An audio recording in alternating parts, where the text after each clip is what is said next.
Welcome back to the channel. This is Trendy Storm and you are watching What If Naruto's memories were stolen to save humanity. If you enjoyed this video, please like, share and subscribe to this channel. Now wasting no time, let's start the story. The sky is overcast, and dazzling light bursts forth. An enormous crater is formed in the earth when a dark silhouette emerges in the flash's epicenter and crashes into the ground. The surrounding animals wait in tense silence for danger to materialize. The quiet before the storm silence reverberates throughout the forest. A figure wearing a long black cloak emerges from the edge of the surrounding forest and stealthily approaches to study the specimen in the middle of the empty hole. They descend into the earth's depths to retrieve the apparently lifeless individual after noticing no visible physical harm to their subject. As though the unconscious person were the most valuable cargo, they run up the side of the crater while holding the figure in their arms. They reach the top of the closest tree with superhuman speed, knowing that they will soon have unsavory visitors. The approaching footsteps of inhuman animals cause the ground to tremble, as though the unsaid thought had been brought to life to confirm identity and condition. The cloaked figure looks again at the boy in their arms with a single affirmative nod. They launch themselves into the pitch-black forest at breakneck speed as they move the motionless figure shielded by their arms away from the impact site. One thought is on the edge of their consciousness officially: the experiment has begun.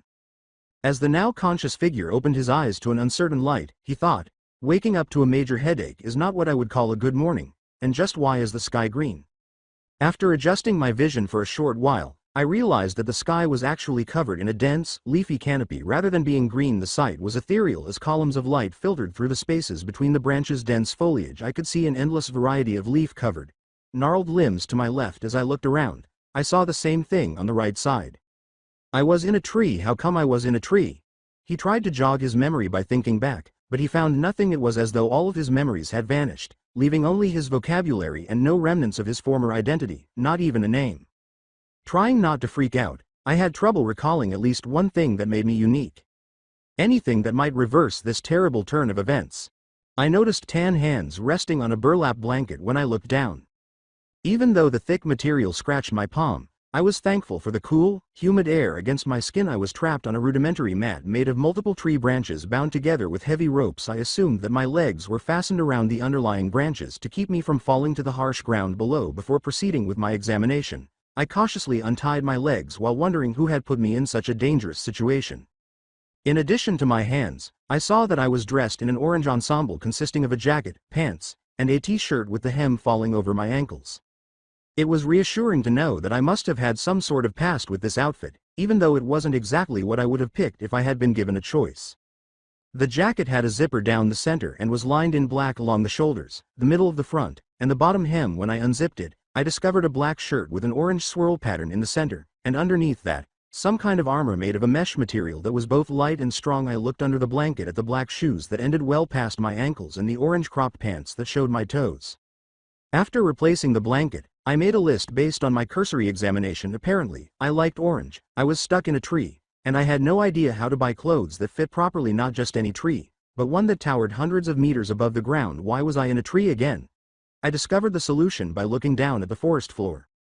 From where I was perched in the tree, I could see three creatures that were at least as tall as a house. Their faces were dominated by large, disproportionate features, and they lacked a distinct gender with big, toothy smiles on their cozy faces. The animals seemed to be inviting me to join them. As I considered what might happen if I unintentionally fell, shivers ran down my spine. After making these meticulous observations, I came to the conclusion that now would be the best time to panic if there ever was one. One of them jumped when it saw me watching it. As if with a sixth sense, I lurched up from where I was perched on the branches, and gravity quickly seized me as I threw myself through the air. The air bit my body and pulled my cheeks away from my mouth, causing me to grimace cruelly. The idea of me joining them made the humanoid creatures so excited that they instantly extended their strangely long arms in my direction. I was startled when I felt my acceleration stall as I was being carried away by the enormous people while I closed my eyes and imagined a very graphic and inevitable death.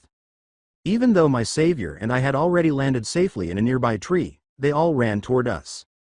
My rescuer jumped back onto another nearby branch and set me down, extending the distance between us like something from one of the romance novels. Kakashi-sensei favors. Who is Kakashi? I wonder. How strange is it that I know a stranger's name but not my own? I was even aware of his obscene pastime. What interests me? One was, apparently, taunting big giants by hiding in trees that were just out of reach. Hopefully, I could break the habit before it became second nature. Looking to my left, I could see the stranger was looking at me thoughtfully and was politely refusing to say anything. All right. Now was definitely the time to creep out if it wasn't already. I began with the most obvious question because I was unable to stop the stream of questions that came to mind. Who are you? The figure walked over after giving a gentle nod of approval. Who am I? A strange question coming from one that doesn't even know their own name. What is a name but a word that identifies you to others, and, then again, why is it so important? Why must a person have a name in order to be considered a person? Why must they need an identity? Well, I suppose not everyone can be spoken to through the use of, hey you, or with a grunt in their general direction. Life might become more confusing than it already is, don't you think? And so to that end I will tell you my name, but you must first respond to a question. How is she aware that I am not familiar with my own name? I nodded my head in agreement with the term, completely bewildered at how this conversation had deviated from a straightforward inquiry. She walked over, grinning broadly and flashing her brilliant white teeth. She had a thin face, brilliant green eyes that glowed with curiosity, and rich, red hair that flowed to the middle of her back. I could tell she was pretty, if not beautiful. As she got closer, I also saw how tall she was. She had on a long black cloak that hugged her curves tenderly. She halted her walk 1.5 meters away. How do you feel? She then asked, peering directly into my eyes. Take a moment to listen to me. When I woke from my sleep, I discovered that I was strapped to an incredibly tall tree. A splitting headache and terrifying giants below completed the image. In addition to the fact that this was the last question I could have anticipated, I had no memory of who I was or where I came from. Add in the fact that this enigmatic stranger had just saved me from big, aberrant humans. My dazed mind was unable to even begin to process what she had just asked, and the buzz I had received from my accident was waning. What? I foolishly inquired. How are you feeling? She asked again slowly, emphasizing the word, feeling, as though to ensure that the question could not be misunderstood. I'm feeling like a fool, but I know that's not a good response, so I scowled a little and said, confused because I have no idea of who I am, frightened because I just saw my life flash before my eyes, a life which is based off of a few moments alone in a tree, but even that's not an accurate statement because I was just freaking about to be eaten by freakishly tall and creepy humanoid monsters. Along with that I have a killer headache. Why would this even be an acceptable question to ask at this time? Now will you tell me who the hell you are and why I'm in a stupid tree? Yes, to put it mildly, I lost my cool. To be fair, though, I was under a lot of stress. This kind of situation could not be handled by a textbook.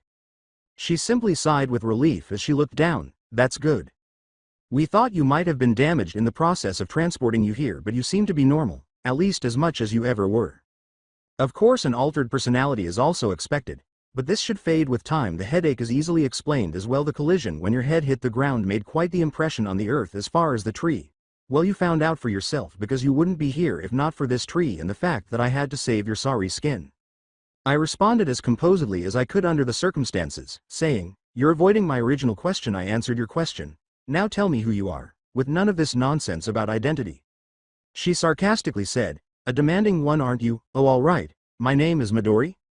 Midori. Despite how annoying the process had been, it was good to finally put a name with the first person I had seen in this terrible place. In an attempt to elicit more information from the talkative redhead, I said, well Midori, could you tell me who I am and how I came to be here? She gave me a quick wink before turning away from me. I'm really not allowed to say much, but your name is Naruto and you were 16. You'll just have to figure the rest out with your foxy companion. To which companion did she refer? It was her, me, and those spooky things below. As far as I was concerned, fantastic. Even fewer answers to even more questions, but, as she had so obnoxiously stated, at least I had a name, to identify myself to others. I was startled to see that she was already 20 meters away and moving toward the north when I turned to look at her. She continued to move, hopping elegantly from tree to tree, and I yelled, hey, where are you going? She turned back to the ring of trees and said, back to headquarters, but don't worry, you'll be seeing me again. You might want to sit and meditate a bit on what I said. Just FYI, she appeared 1 minute and vanished the next. That's simply fantastic. I'm now stranded in this enormous tree with no way out, surrounded by enormous creatures that appear to be waiting for a human. Furthermore, what exactly does FYI mean? What did you mean by meditation? I realized I couldn't even recall the last time I had eaten anything when my stomach decided to make an impromptu gurgle. A backpack was just out of reach at the end of my branch. When I looked around, I snatched the pack as I scrambled to the end of the branch and made my way back to my home sweet home, or my mat of branches in the tree. I eventually reached my destination and examined the contents of the bag after a few more near-death experiences involving the peril of clinging to a branch a few hundred meters above the ground that moved with strong wind gusts. I saw a sword right away. Despite being study material, the piece felt light in comparison to its thickness. After fastening it, I went ahead and arranged the remaining things. Nestled in a different pack were several instruments with 4 blades encircling an inner circle and some strange weapons shaped like a knife with a pointed arrowhead and a loop for a handle. As I touched the instruments, the words shuriken and kunai knife sprang to mind. Even though they looked and felt familiar in a strange way, I decided to strap the pack on as well because I was feeling uneasy about the sudden appearance of knowledge. Food in the form of dried meat, some vegetables, and dried fruit arrived with the weapons.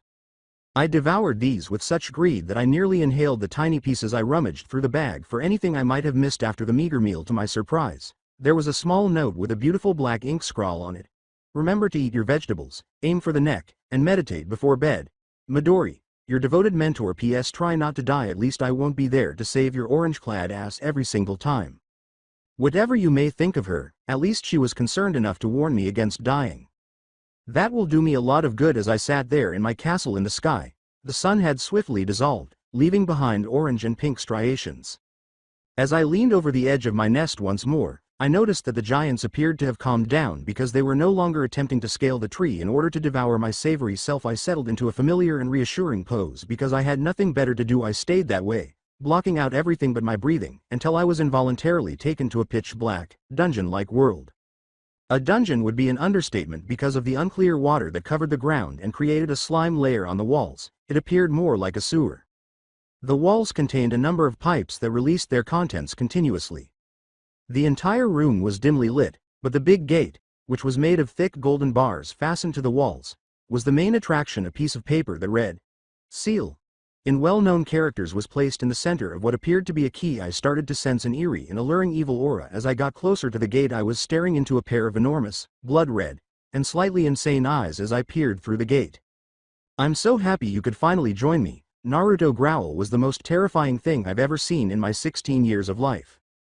The sight of the huge kitsune startled me so much that I staggered backward and nearly fell ungracefully on my rear end.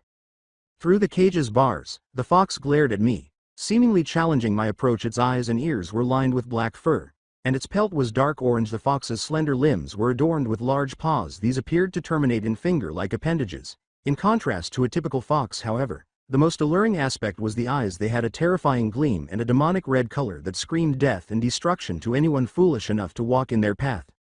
I was so startled that I was unable to talk. What the devil? How had this thing come to be? Was Midori aware that this would occur? The fox shook the dungeon with his laughter. Clearly amused at my incapacity to speak, I fell into the murky water after losing my balance on the trembling ground. "Don't tell me you can't recall who I am, Naruto. When you were in need, I was the only person who could really assist you. I can clear up all of your doubts and confusion. If you just give me the word, we could rule this new world together." With a distant gaze, the fox snarled, seemingly envisioning a bloody and terrifying future for everyone we encountered on our quest for supremacy. As though to tease me of the promised power, tendrils of red reached out towards me. I was startled out of my momentary daze by this and got up to begin wringing out the water from my clothes. I responded mockingly, "I most definitely will not give you permission, but thanks for the offer." "I didn't think so, but it was worth a try. What brings you here? Did you believe I would know the answers you were looking for?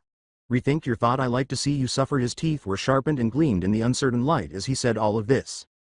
As if life wasn't difficult enough without an additional challenge, I was able to access a vicious fox. When I meditated, I reasoned that an introduction of some kind would have to be the first step in obtaining any information. With a little hesitation, I said, "What is your name and why are you here?" The question appeared to surprise the fox. "I'll give you that, kid. You've got some balls." He glanced at me with those ruthless eyes and said, "You never asked for my name before and you seem different from when I last saw you. I'm Kurama, and the reason I'm here is a complicated tale that you will have to discover for yourself." Fantastic. I had yet another mystery to unravel. I started to leave, drawled, "What can you tell me? If you can't explain anything, I guess I'll just be going now."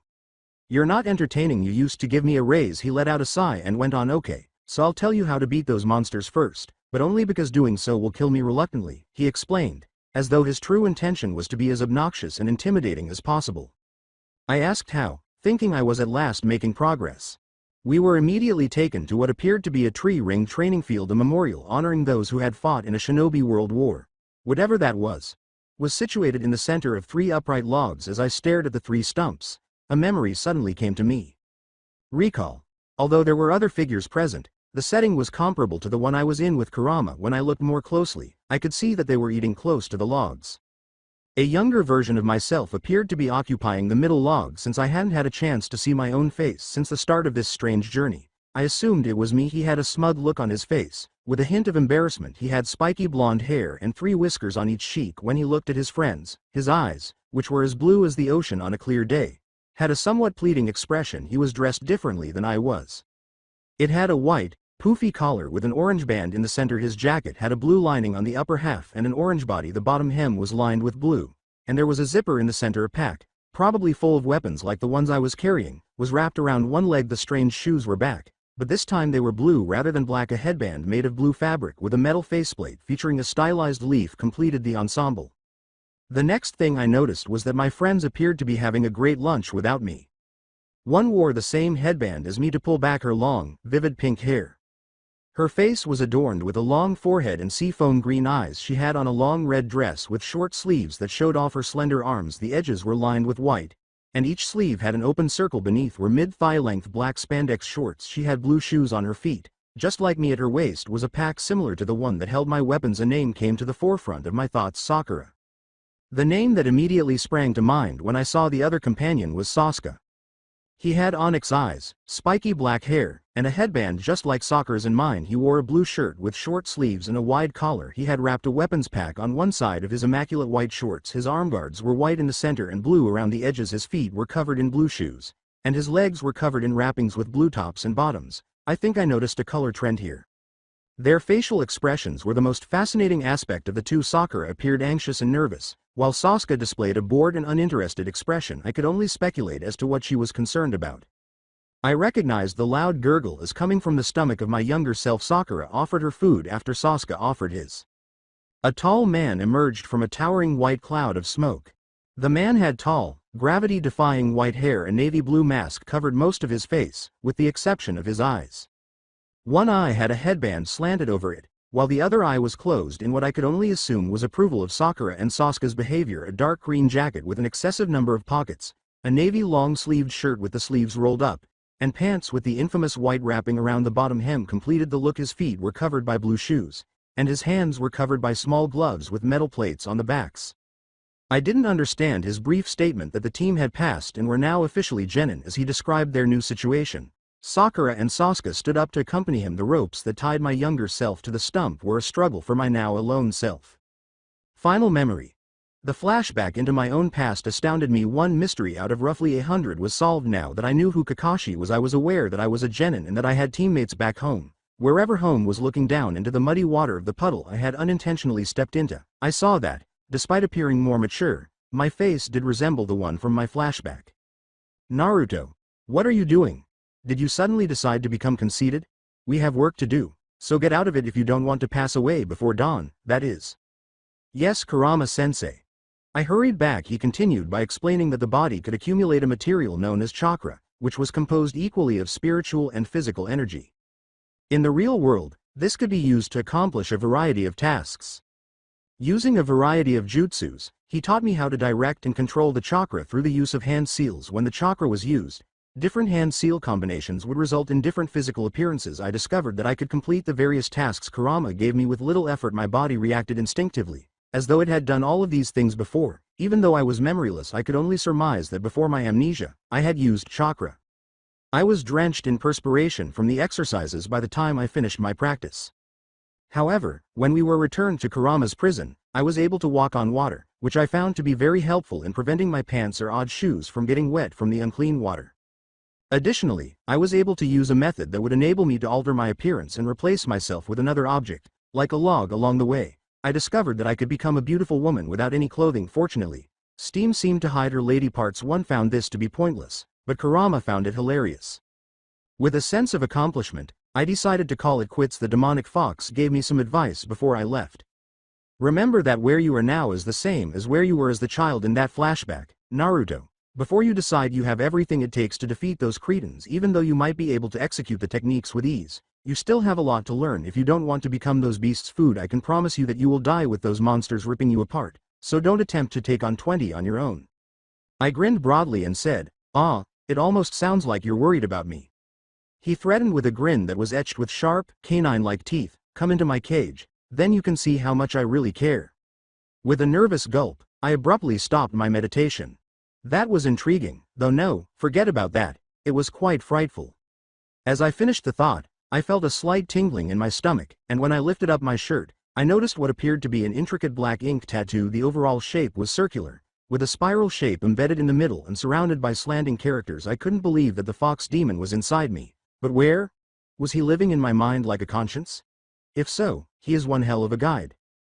That answers my question. I believe perhaps it has something to do with the whole chakra thing. I sighed. Just one more thing to add to the pile of unanswered questions. Looking down at the forest floor, I saw that the titans were sound asleep. Interesting, it seems like they were active when the sun was up, but calm down once night falls. Maybe it will be safe to move in the dark. Then I did need to find a place to eat and test out my new abilities, but it might be best to wait until morning, when I could see where I was going. Knowing that those humanoid creatures were waiting at the base of my tree, I closed my eyes and struggled to achieve unconsciousness before falling asleep, but not before tying myself down with extra rope to the branches below, because there was no way I was going to end up as food for a monster. I had bigger plans for my life than that. I clearly remember having some sort of goal before my memories were taken, and I would do anything to succeed. Becoming a snack would definitely not help me to succeed. I opened my eyes, though it took me a moment to adjust them and become fully aware of my surroundings. I was still in my tree, which meant that I had survived the night. Midori and Kurama would be so proud. Sunlight was streaming through the canopy once more, bathing my eyelids with its light and turning the world into a vivid red. Kurama, you're right, perhaps I could try communicating outside of that dank prison sewer place. After all, the fox wasn't exactly the nicest person, or rather, thing, that I could imagine meeting, and he seemed like a pretty nasty house guest, so I asked hesitantly, Kurama? Yes, I mockingly replied to the kitsune. Does my host have a question? If so, it better be worth my time. You know I won't just come to your beck and call if this isn't urgent. I'll be going back to sleep now. There must have been a reason the fox was sealed inside a human, and it's not like he could be totally harmless judging by the razor-sharp teeth and claws he possessed, not to mention that ungodly aura. I was thinking, what else did the fox do when he's not talking to me? I was immediately a little saddened by the thought. I mean, I was only, 16, or at least that's what Midori had said. I had to ask, though, to see if I could get any information from him, because all this thinking was making my head hurt, as if memories of the fox's past and my strange stylized tattoo were exploding at the seams of my brain. I just don't understand why something like you would be residing inside of me. Do you know who did it or why you were sealed in me? I'm not sure my memories of that time are obstructed. Kurama paused before responding, as if it bothered him too. I had a sneaking suspicion that he wasn't telling the whole truth. Although it may seem strange to consider, even we mighty bijus, as my kind are called, can be controlled. It requires a very powerful person, but it is possible, and no one has been able to do it successfully in many decades. At least as far as I know. I am aware that the person who did this only intended to stop the person who was controlling me. It's interesting. Do you think I could eventually take control of you? Kurama barked, ha ha ha ha, as if a kid like you could. Maybe, if you're very lucky, I might be willing to work with you, he said. But right now, you're not even close to being powerful enough, and you lack the chakra control necessary to fully harness my powers. As if I were a weakling, I was Naruto or something, and I knew for sure that I was not weak. I may have lost my memories, but I had definitely retained my sense of pride. Chakra control, how could I work on this? He said this in a taunting tone, and I felt a spark of anger ignite.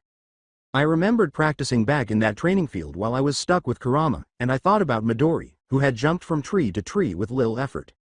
I closed my eyes and focused on feeling the energies flowing through my body. I could feel them merge into the familiar sensation of chakra, which willingly coursed throughout my body and seemed to respond to my every whim. Now, to test it out, I reasoned that it couldn't be too difficult to practice out here in the real world. Examining the tree across from mine, I assessed the distance and concluded, okay, this is easy, I've done it before, I could definitely do it now. I mean, how hard could it be? However, it turned out to be more difficult than I had anticipated. I quickly pulled myself up on the branch to a much more appropriate and upright position after realizing a little too late that I had put too much force into the jump, leaving me scrambling to clutch a branch that was 3 trees past my goal. I ended up with plenty of scratches and the terrifying sight of my paparazzi, also known as the freaky giants, at the bottom of my tree, vying to catch me just in case I fell. Hee hee hee, Midori chuckled as she came to examine my injuries, and her unexpected arrival nearly caused me to lose my tenuously restored equilibrium. After leaving such mysterious messages, what gives you the right to leave and then show up the following day? I might have perished. I almost screamed out this last line because I knew I was blushing a lot, which only made her laugh more. I just wanted to see how my favorite test subject was doing. After all, I did abruptly depart, which was, looking back, rather impolite of me after all. I invested too much energy in you to simply die after a day, so I thought, why not check in on the child again? Despite the fact that the opposite was true, she declared all of this in a tone that suggested everything was fine. Well, a little warning would be helpful the next time, I yelled. All right, Mr. Grumpy, you should have seen yourself, but I'll try to remember that for the next time. Yeah, ha ha ha, real funny, was my response, sarcastically as I could. It appears that you need some guidance, and just wondering how your brief conversation went. Did you not know that would occur? That something was inside of me? I am not a thing. I am a terrifying monster that appears in the most terrifying kinds of nightmares. I ignored my companion's spontaneous interruption and carried on with my tirade. You could have at least given me a warning before you left. After babbling on for a few minutes about the perils of frightening people in the middle of a forest full of hideous giants, I lamely concluded. Well, but it's not enjoyable. I love a good surprise. It keeps the blood flowing and the brain stimulated. She pouted. But isn't your lack of control the true issue? You might have missed the tree and turned into a juicy morsel for those monsters down there, or you might have crashed into it and been rendered unconscious. What do you do when I tell you to try to survive? You attempt suicide as soon as you have the chance. I could use a little help, I reluctantly admitted, thinking that this was a rather unfair assumption, but in reality, I could use all the help I could get. The opportunity to control the snarky fox that lived inside the seal was alluring, and the prospect of being able to explore this forest of big-ass trees was an exciting proposition in and of itself. At this point, civilization seemed like a luxury.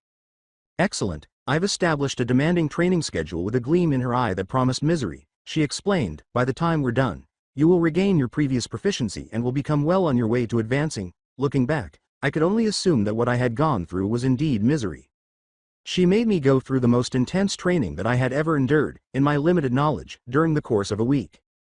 I had to run along the forest floor at blazing speeds while avoiding all of the giants in the area.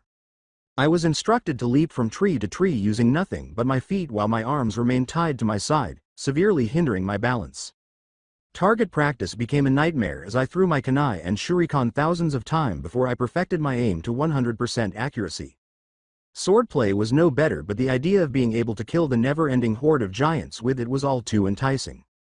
Last but not least, I was able to perform all of the techniques I had practiced with Kurama to perfection, along with many others, such as allowing my sword to become encased in a sheath of wind-like chakra, which enabled it to remain razor-sharp after slicing through the back of a giant's neck. Each night I would go to sleep before my head hit my branch, but by the time I was done with the harsh training program, I was able to destroy the inhuman beasts at my leisure.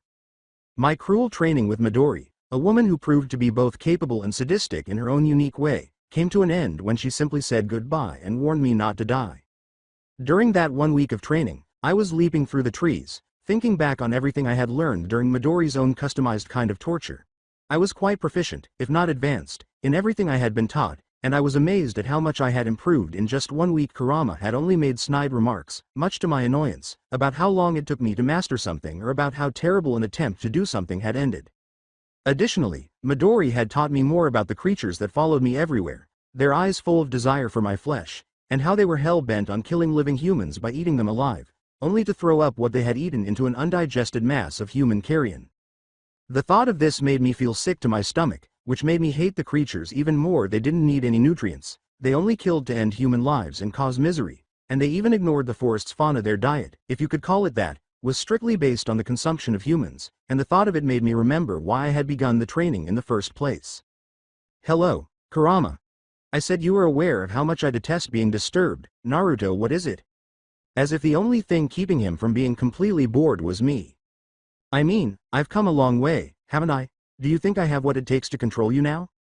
You have a long way to go before you can even begin to understand the power needed to fully control me. In addition, you would only be able to control my chakra.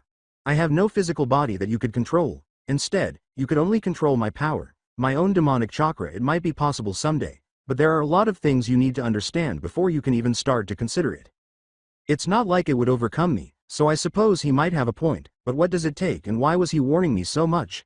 And with that thought, I was taken back to another memory of the past.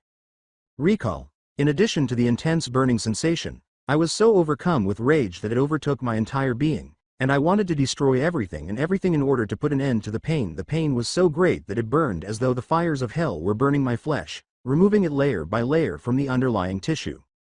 I was staring into the darkness of Kurama's prison, and since I could see the shape my physical body had taken in the outside world, I could only conclude that my consciousness was contained within the cocoon of light, suspended in Kurama's paws.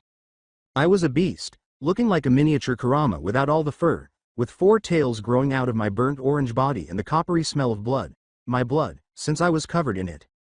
I found myself sprinting on all fours in the direction of a man who looked like a snake and stood motionless, waiting for me to get close. The man's face was so thin that one could see the dark grooves formed by the curvature of his cheekbones, and he wore a purple eyeshadow around his olive-green eyes, which had a narrow, snake-like pupil. He wore a cream-colored short-sleeved tunic over gray pants, with a large rope bow adorning the back of his waist, as if he were a gift that I seriously doubted anyone would want to open. He also wore a long-sleeved green shirt underneath his tunic, which was visible beneath the scoop neck of the garment. In my state of mind, I was only concerned with destroying this monster. Even though he was doing things that would have given any sane person nightmares for years, he seemed unstoppable, and each time I delivered what should have been a fatal blow, he seemed to vomit himself up in a new body. Eventually, after a series of attacks and counterattacks, he spat out a sword that stabbed into my abdomen, sending me hundreds of feet away from the impact site. I was surprised that the sword did not pierce the charka, blood cloak that encased my body, but I did feel a surge of anger and let out the roar of a feral beast. The roar of an animal stuck in a corner, willing to do anything to get out of its terrible situation. Blackness engulfed the memory, final memory. I was trembling so much that I had to stop and cling to the tree's trunk to protect myself. What the hell was that?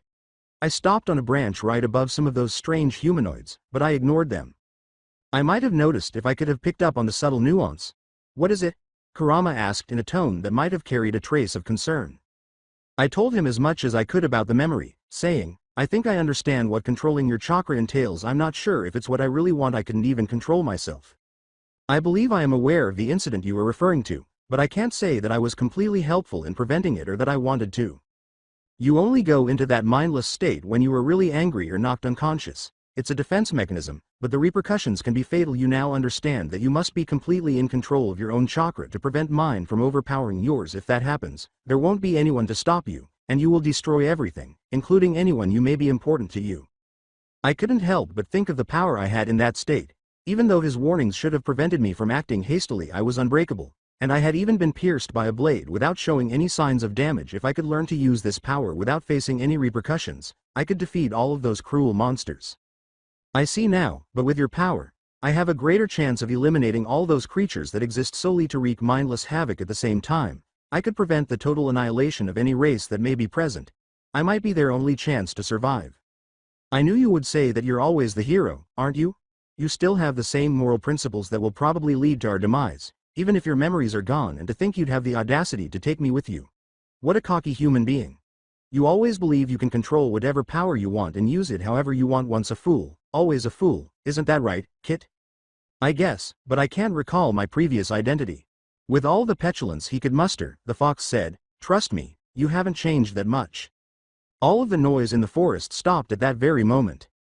A savage roar sounded from the nearby forest, and birds fled from the sound as animals on the ground and in the trees scampered away. I was first startled by the disturbance of the forest's peace until I realized that the inhuman noise might lead me to something, anything other than the monotony I had been subjected to for the past week, which had consisted solely of trees and those bloodthirsty giants. In a moment of possible foolishness, I abruptly altered my course to run in the direction of the noise.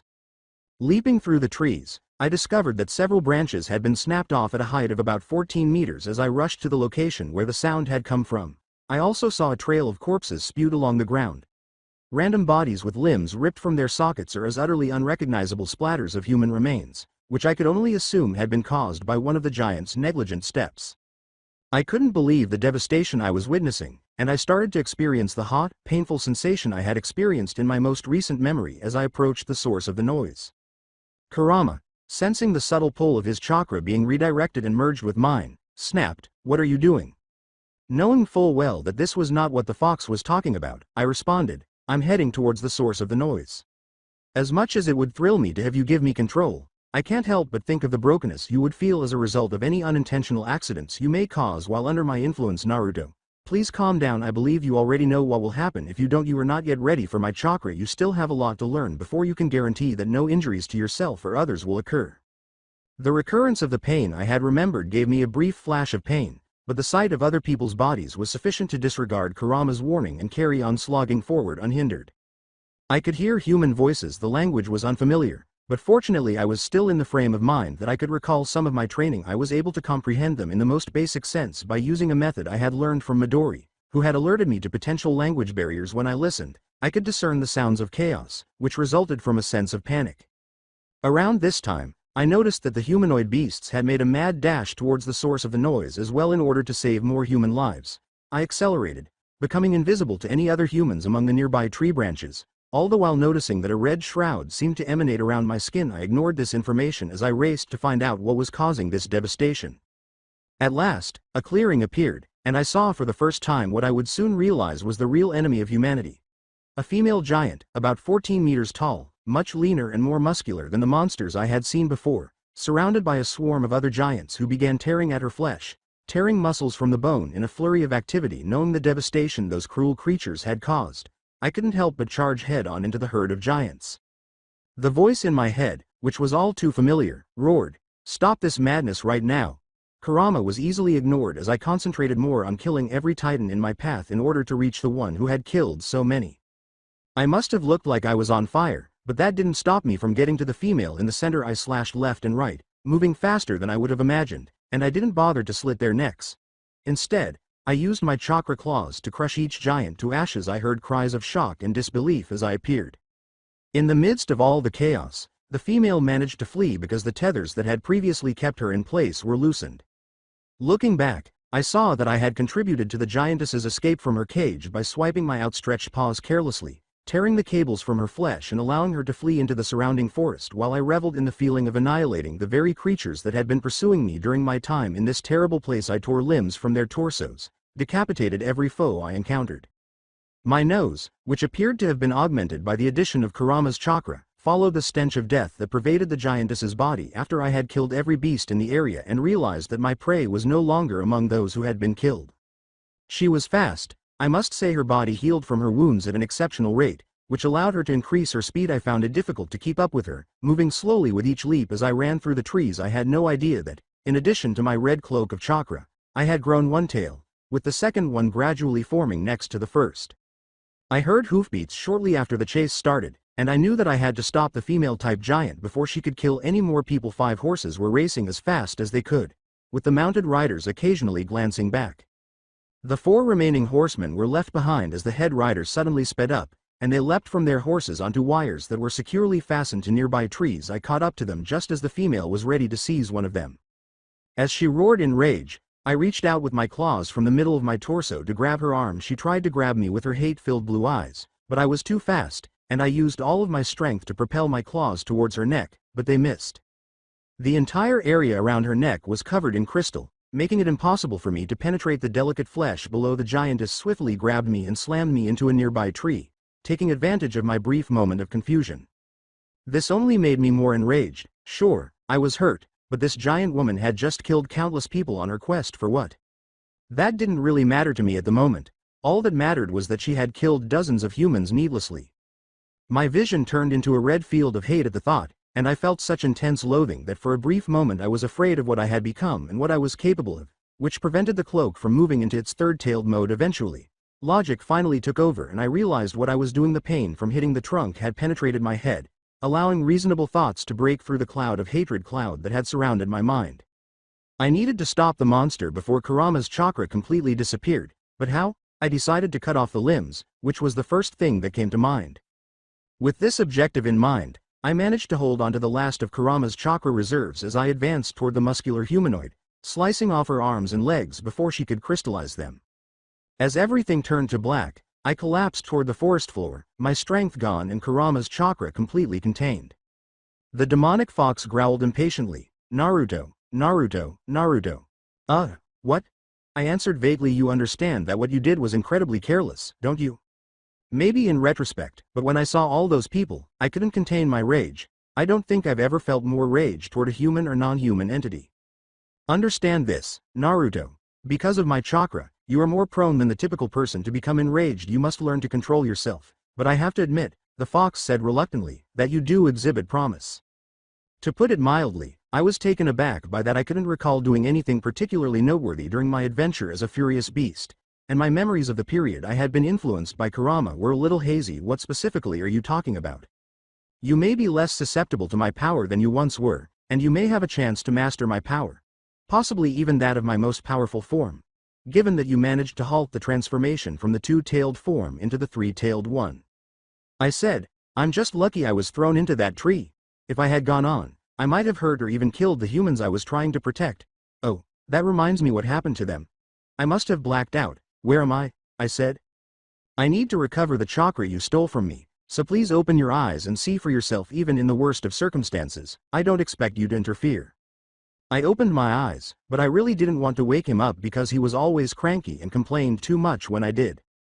I was lying on my back on a bed with a coarse blanket on top, and after giving my eyes some time to adjust, I could finally see that I was in what looked like a prison cell. I looked down at my hands and saw that rusty shackles encircled my wrists.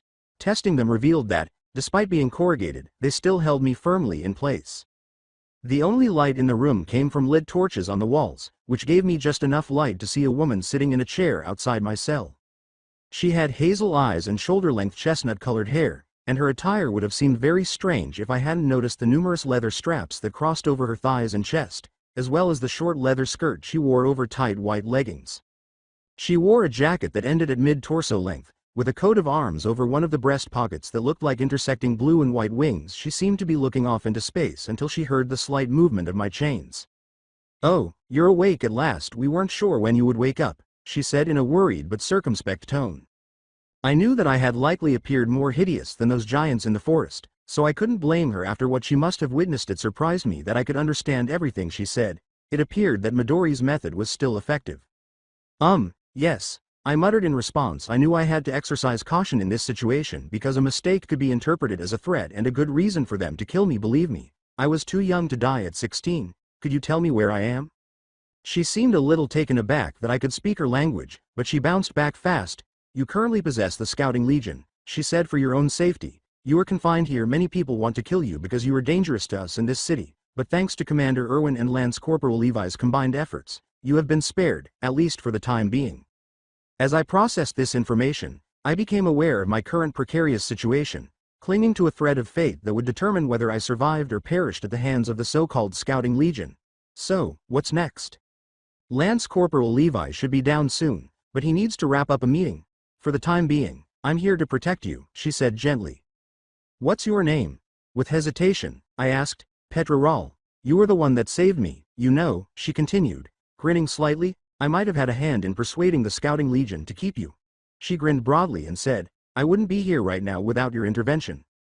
I wonder what happened to that female monster, but you were the one I saved, so at least some good came out of my rage. After I, blacked out, could you tell me what happened? Have you managed to catch the giant? I inquired. The giant? Oh, you mean the Titan, she asked sadly. She was able to get away. Damn, I muttered to myself, knowing that I had failed to accomplish the one goal for which I had used Kurama's power was heartbreaking. Hey, stop being so depressed. You saved my life and the lives of my allies even though you are a stranger and a possible danger. What you did cannot be viewed as evil. You were selfless. You risked your life to save total strangers even though you didn't know us. She gave me a look as though she was waiting for a response. Petra just stared back at me before opening her mouth to ask more questions, but I realized much too late that I shouldn't have said that if I wanted to live to see another day. I suppose, but I still lost control, she said. If it's okay with you, may I inquire why you looked that way? Everyone was terrified beyond belief. I persuaded them to spare your life even though no one wanted to approach you. As long as they determine you pose no threat, you could be of assistance to us. Helping them is what Midori wants me to do, right? Besides, they might think I'm not worth the risk and kill me out of fear of the unknown. How could I persuade them that I was just trying to help? As I was thinking about this and how I could respond to her, I noticed that someone else had come into my line of sight. With her short brown hair pulled back in a ponytail and long bangs framing the sides of her slender face, she wore an outfit similar to Petra's, save for the short green cloak she wore over her eyes, which were filled with plenty of curiosity as she stared at me through the bars of the prison. So this is what you found in the woods, the woman said with a tone of manic delight. It's too bad I missed the fun. When I asked the Scouting Legion soldiers what they saw, the majority of them appeared to drop in terror. She kept staring at me while I uncomfortably looked back into those insane eyes. Hey, I said, unsure of what this odd woman was asking of me. "Ah," she exclaimed as she leapt back in awe, "it speaks." "I speak, of course. Do you think I'm a wild animal?" I snarkily retorted. "I believed you might be based on some of the eyewitness accounts even though you appear human. You are not." With a tender gaze, she said, "Look at the Titans. Very humanoid in appearance but not quite the same species as us. Maybe if they do kill you, they'll let me dissect your body. According to the stories I've heard, you also can't be fully human." Despite my lack of knowledge, I was certain that I did not want to be a test subject for this specific human, so I swallowed nervously at this. A voice shouted down the hallway, "I thought I told you to stay away from here, Hanji." Corporal Levi, Lance. As they turned to salute their commanding officer, Petra and Hanji both exclaimed. With little emotion, the corporal said, "Fools, stop conversing with our prisoner." Petra looked embarrassed at the accusation. While Hanji returned the officer's steady gaze, it was evident that Petra was more subservient than Hanji. "TCH," was Levi's only answer, and he looked at me with a face devoid of emotion, his eyes calculating, his black hair longer in the front and shaved near his scalp in the back, combed down the middle, which made me think he might be a perfectionist, his face built from sharp angles, and his gray eyes had little interest in them. He nodded in agreement and turned away from me to whisper to Petra before coming over to my cell. "Let me warn you before I let you go." I could tell by the expression in his eyes that he had no mercy and would honor his word. "I will kill you if you try to flee or make any sudden movements." I remained motionless while he unlocked and entered my cell, and as he unlocked the shackles that had previously held me captive on the bed, he swiftly put another pair of stronger quality shackles on my wrists and watched me slowly get out of bed so as not to agitate him. Now that I was at full height, I could see how short the corporal was. His head barely reached my chest. Levi asked me, "What are you looking at?" after noticing that I was staring, with an expression that challenged me to remark on his diminutive size. In an attempt to avoid upsetting the person who was in charge of my life, I quickly replied, "Nothing, I was just wondering where we're going." "We need to decide if we should allow you to live or die," Levi said, as if it were the most casual of circumstances, "but I can see potential in having two monsters on our side." Levi kept staring at me before turning around and leading me down the hallway with Hanji and Petra in tow. "You only have a slim chance of making it through this meeting if you keep your mouth shut and only respond when asked." The last thought I had before being led into a chamber room where the decision to potentially execute me would be made was, "Wait a second," I thought to myself, "two monsters?" The chamber room was quite large, with granite blocks serving as the main building material surrounding windows made of multicolored pieces of stained glass. There were plenty of seats for those watching my trial, and many of them were filled with people staring at me with either fear or anger. In one section, there were people dressed similarly to Petra, Hanji, and Levi. They appeared much calmer than the rest of the crowd, but before I could get a closer look, I roughly made myself kneel by Levi while my chains were fastened to a pole in the center of the auditorium. I glanced back at the group of people, who I could only assume were members of the military, and saw that one person, with dark brown hair and glowing turquoise eyes that displayed a fierce determination, looked back at me with something that bordered on sympathy. The girl next to him noticed that I was staring in their direction and whispered in his ear, looking back at her. The boy nodded quickly and averted his gaze, occasionally glancing in my direction. The hall finally fell silent as the judge entered. The nameplate on the podium identified him as Darius Zackley, the commander-in-chief of the military. He had a beard and gray hair that was slicked back, glasses in front of sharp eyes, and an air of dignity and authority that won him the respect of the crowd. It seemed as though he would ultimately decide my fate. "All right, let's get this over with," he said impatiently. "That boy, Your Honor, is a monster who will put an end to life as we know it. It's possible that he was dispatched from outside to demolish the walls." There was an explosion of noise as hysterics rose within the audience. A bystander exclaimed, successfully inciting panic among many of the bystanders. "Quiet. I'll make the final decision here," yelled Zackley. "You will be escorted out of this hall if any of you feel the need to speak up again. Do I understand correctly?" He assumed that his words had been heard when the auditorium fell silent. "Very well, now we will hear the side of the military first and then the Scouting Legion."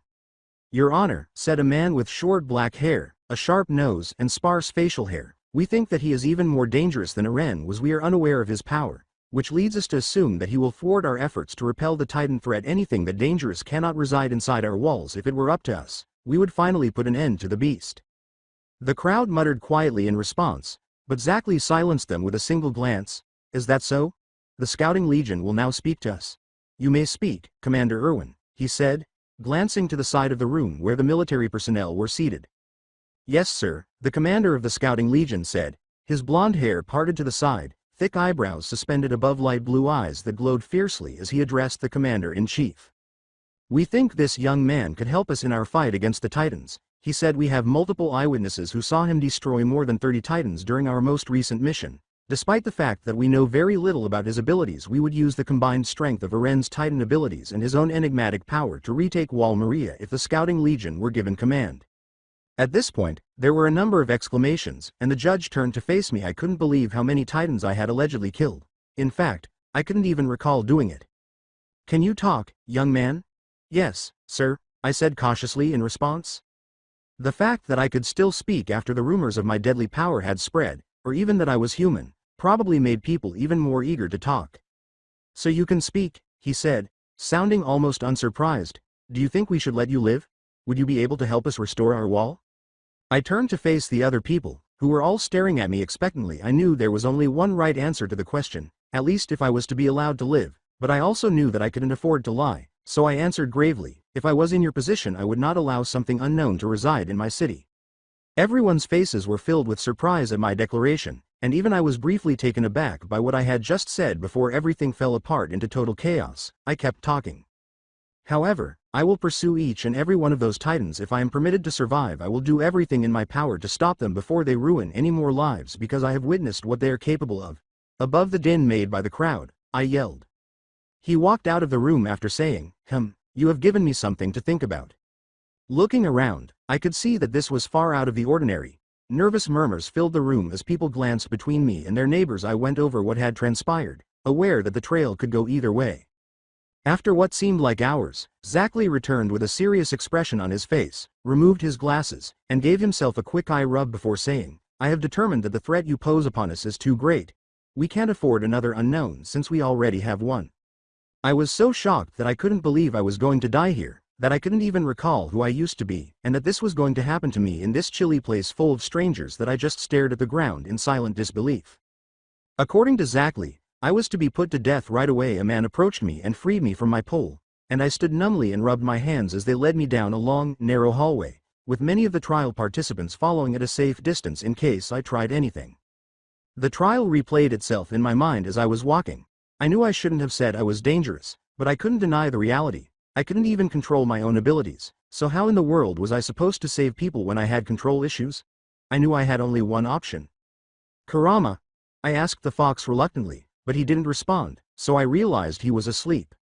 I knew I didn't belong here, but I couldn't afford to die here at the hands of these people before I stopped the threat. What am I supposed to do now? I can't let myself die here, not before finishing my mission. When had destroying those Titans become so important? The enormous mahogany doors at the end of the hallway forced me to halt as the sun shone through the entrance, momentarily blinding me. What I saw waiting for me left me speechless and made my already racing heart beat faster. As I looked around, I noticed a big courtyard with a huge guillotine in the middle. As I stumbled toward the machine of death, I felt a surge of fear come over me. I could feel the Kurama chakra's sharp pull start to flow through my body in response to my situation, but I pushed it back because I knew that if I let the chakra control me, I would hurt the defenseless bystanders. I was forced to kneel once more in front of a block of stone that was directly beneath the lethal blade, which gleamed in response as though it knew it would feast on the convict's blood once more. As the crowd grew, I saw that many people were missing. The whole Scouting Legion was not among those who waited for my impending death, and while I was grateful that they had fought against my destruction, it seemed to have been in vain. "Do you have any last words before you go?" Zachary asked, slowly emerging from the crowd. I shook my head, still in shock at the turn of events, but accepting my fate, knowing that nothing could save me now. I saw someone in my peripheral vision approach the side of the guillotine. Signaling to my executioner, I closed my eyes and heard the slither of the blade as it made its lethal descent towards the back of my neck. On my neck, I only had time to take a deep breath and try to calm my heart as it tried to escape from my chest. Even my body knew that the end was near, even though it made every effort to resist it. The blade's slithering sound stopped as soon as it began, which is strange because I didn't feel any pain. I opened my eyes and looked around, hearing cries from the crowd before I realized who was in front of me. His entire body was covered by a black cloak, and even though I could only see his back, I could see that he had bright red hair that stood up on his head in spikes. Zachary appeared extremely pale as he stood in front of the man. While the crowd objected to the intervention, the enigmatic figure approached the commander slowly and elegantly. He spoke rapidly to Zachary, who nodded and became even paler as the conversation went on. After giving me a quick glance, The commander-in-chief opened his mouth to make a startling announcement. This young man will be spared because of evidence that I recently learned about. His words were met with a frantic scramble as the remaining spectators fled the scene. He will be sentenced to work under the supervision of the Scouting Legion until he has either fulfilled his task or died trying, he said stoically before turning and walking away. He looked back at me and whispered in the ear of the closest guard before continuing to walk away, but not before announcing that everyone was to disperse and that if they refused, they would be taken into custody by the military police. I wondered what had been said, so I looked around for my savior, but he had disappeared nevertheless. I had a sneaking suspicion about the man's identity, and when I thought about it, I remembered that I was still being held captive by a weapon that could have easily decapitated me. Looking to the side, I saw that a sword was upright, holding the guillotine's blade just inches above my head. Gulping out loud, I felt movement around my wrists as I was released from my dangerous position. The sword holding the guillotine's blade at a standstill was taken away after I was freed, and I watched as it made its last descent, complaining the whole time as though it knew its feast had been denied. I shuddered as I looked back again, realizing that my head could have been the one sliced, not the air. I took a deep breath and went into the room after the soldier Zackley had spoken to lead me back into the building and through a small hallway before knocking on a door to the right, which was answered with a quiet, "Come in." The room was rather undescriptive and contained few personal artifacts, but the first thing I noticed was that it was rather small, with a large desk that sat stoically in front of a window. Numerous bookcases lined the walls, and a small painting of Zackley's family standing prominently on the desk. The person behind the desk caught my attention the most because of his striking face, dark red hair that was almost black, or would have been if the room had been filled with light. His eyes were maroon against his dark complexion, and he wore a black cloak that covered his entire body from neck to wrists, with long sleeves that reached down to the desk. His long fingers were steepled on the desk, and he simply looked at me in assessment before speaking. "Are you aware of my identity?" Softly, he asked me.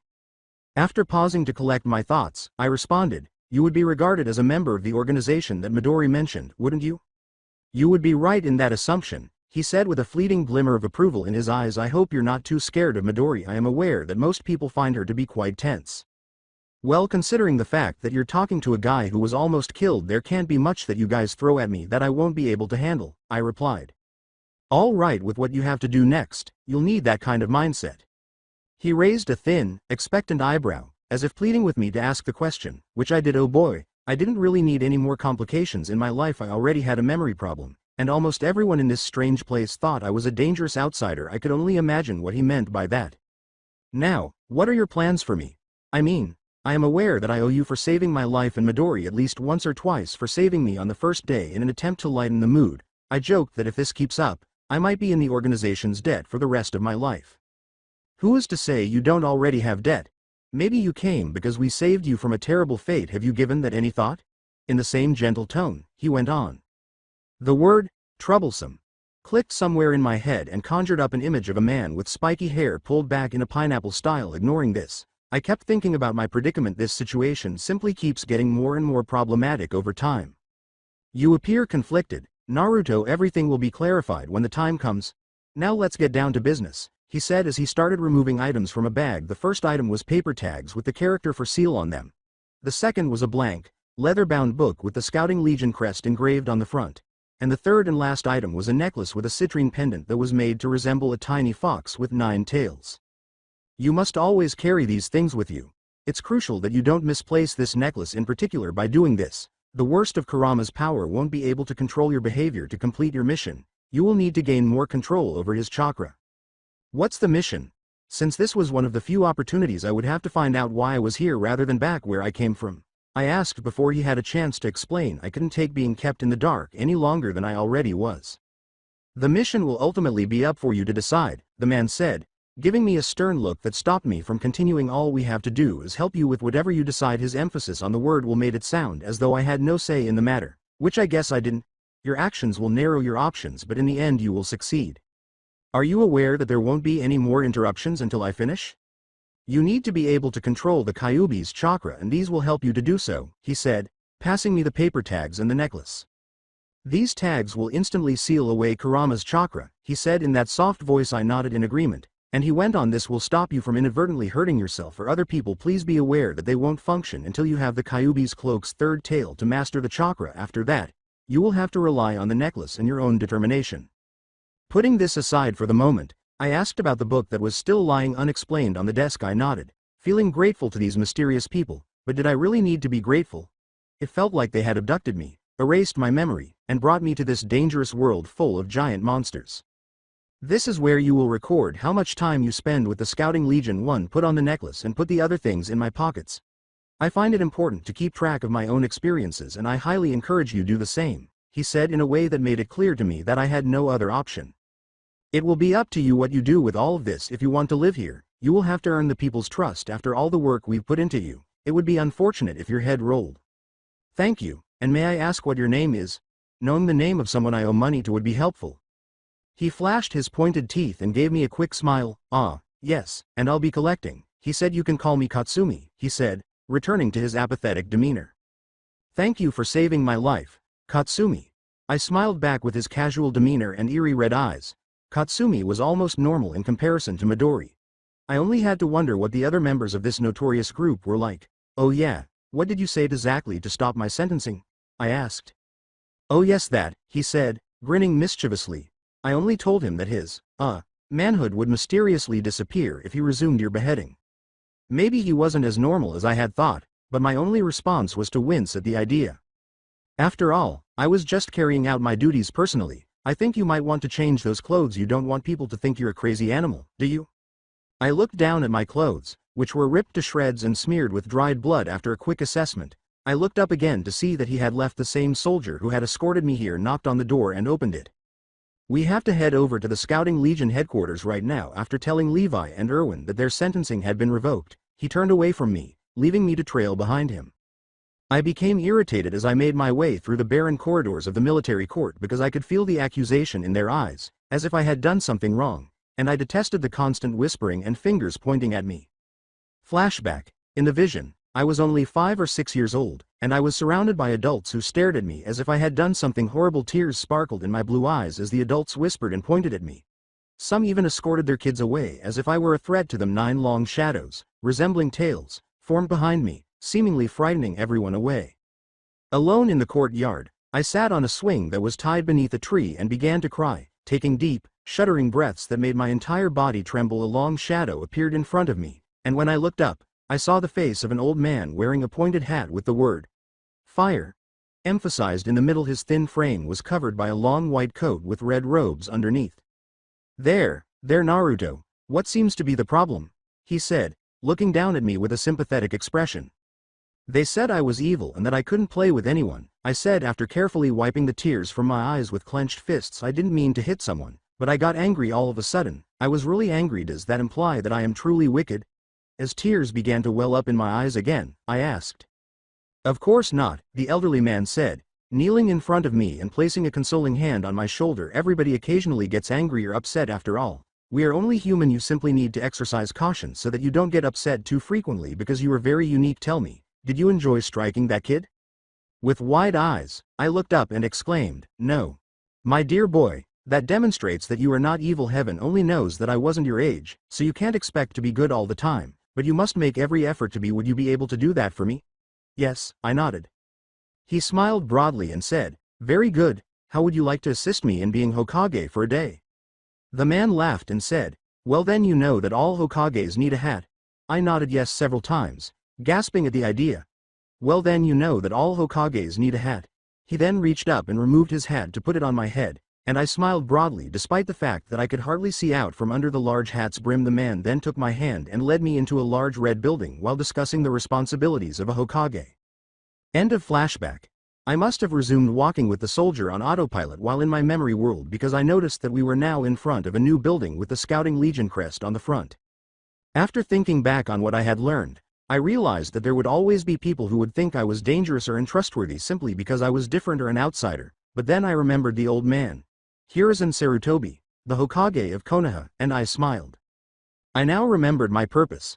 I wanted to be Hokage, and nothing would stop me from achieving it. If I ever wanted to accomplish my goal, I had to return to my place of origin. With this mindset, I was able to approach the people who would be my commanding officers, but before I could say a word, I was kicked in the face.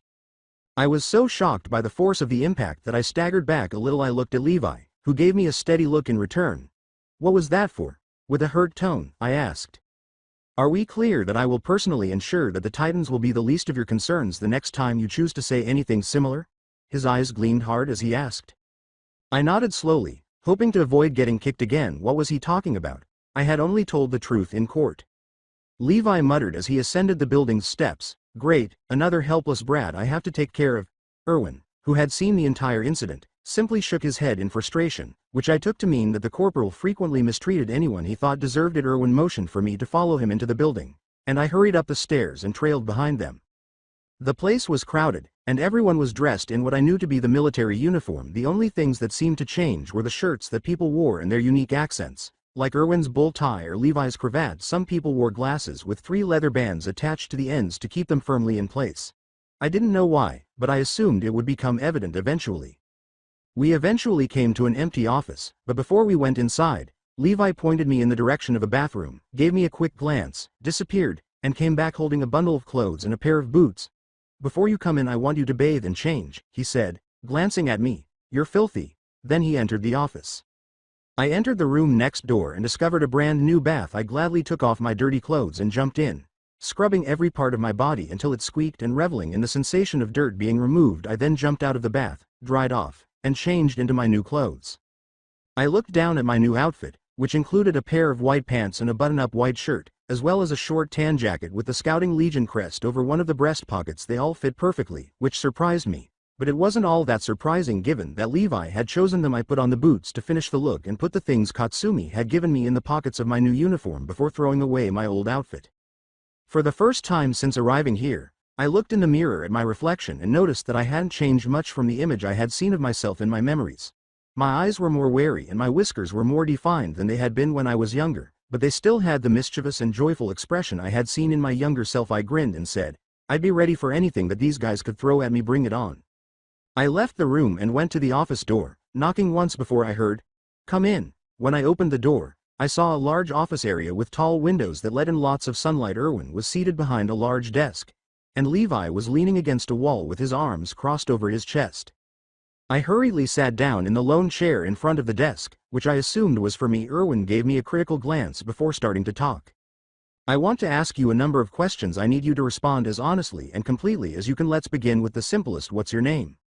Naruto, was my obedient response. All right, Naruto, I've heard a lot of stories about what happened during the mission, but I'd like to know why you became involved and what kind of power you showed. He looked expectantly and said, I'd also like to know how you managed to survive in the forest for so long without 3D maneuver gear. Okay, but it's going to take a while, I said before I began. I told them about my special power of controlling chakra, which they responded to with disbelief until I sent chakra in my feed to walk up the office wall. After that they took everything I said seriously. I excluded everything about the organization. I hardly knew anything about it myself. I then told them that when I had been in the form they had found me in while hunting the Titan, I had been using a special type of chakra.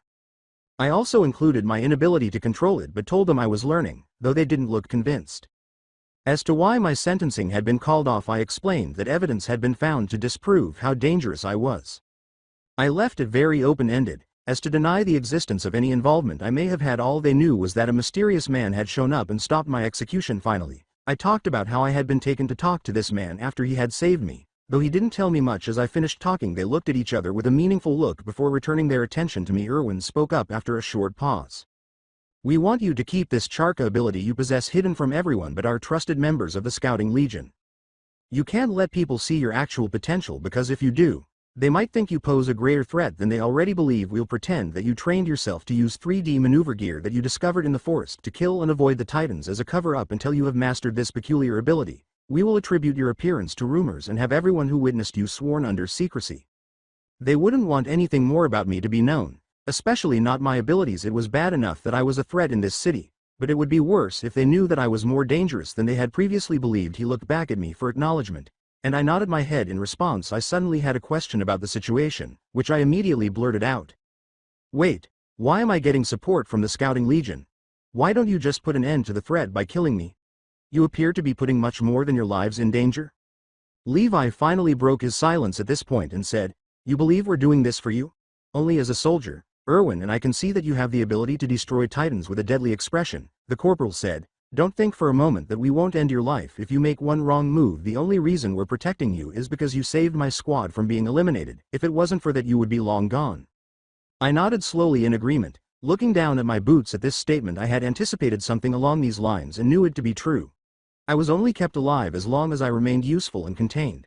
The moment that changed, I was a dead man. "What do you want me to do?"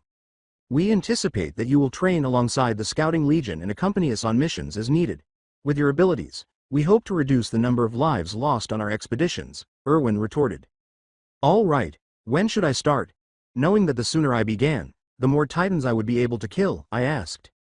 "Immediately," Erwin said as a knock echoed through the room, and a tall man with short blonde hair entered. He had sparse facial hair, parted bangs in the middle, brown eyes, and a quick, calculating glance at me before turning back to the commander. "You asked for me?"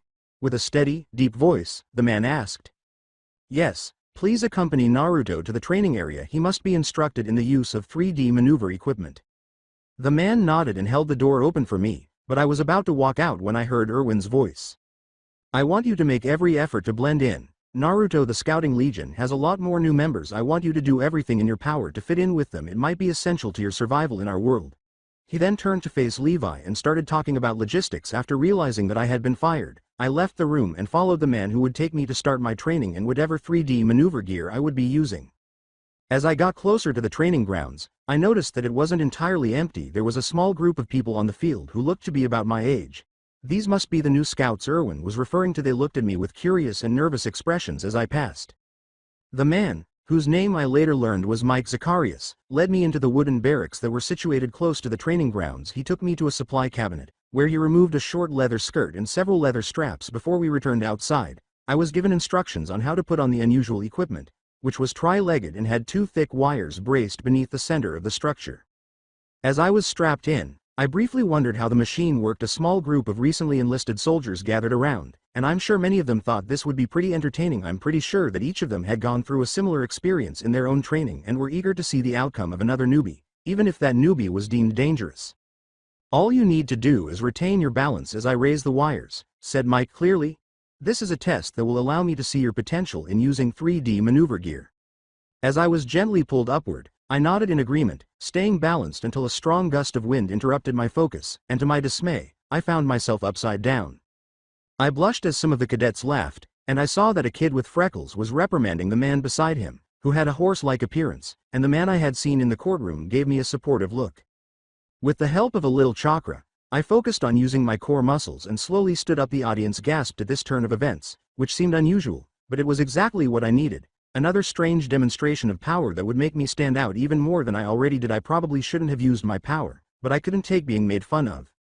Mike let me down with a simple nod. He muttered to himself, "That's odd." Before inspecting my gear, one of the belts seemed to be damaged, which prompted more applause from the audience. It seemed as though I had accomplished something that was nearly impossible. The boy who had given me confidence in my abilities came up to me first, followed by a small blonde boy and a girl who appeared to be of Asian descent. Mike untangled me from the mechanism and left me in the middle of the group of young cadets while he went to get some equipment. "I'm Ren Yeager," the boy introduced himself while extending his hand. I quickly accepted it. "Nice to meet ya. I'm Naruto," I said, trying to be as friendly as I could because I knew that keeping a secure status among my new peers would depend on making a good first impression. Eren then introduced his two friends, saying, "This is Armin Arlet, the smartest guy you'll ever meet," which made Armin blush. I could see a quiet intelligence in his blue eyes as he evaluated the situation. I extended my hand to shake his, and he smiled cautiously in return. Eren then turned to face the girl on his right, who had short black hair and dark gray eyes. She had a red scarf around her neck, which I found odd given the warm weather. "This is Mikasa Ackerman, the most badass soldier in the Legion, except for maybe Levi." Mikasa just gave Eren a slightly irritated look before extending her hand and firmly shaking mine before swiftly taking it away. Her face remained statuesque as she approached Eren in a protective stance. The others came over for introductions at this point. "Hello, I'm Marco Bott, and this is Gene Kirstein," the freckled, olive-skinned boy said.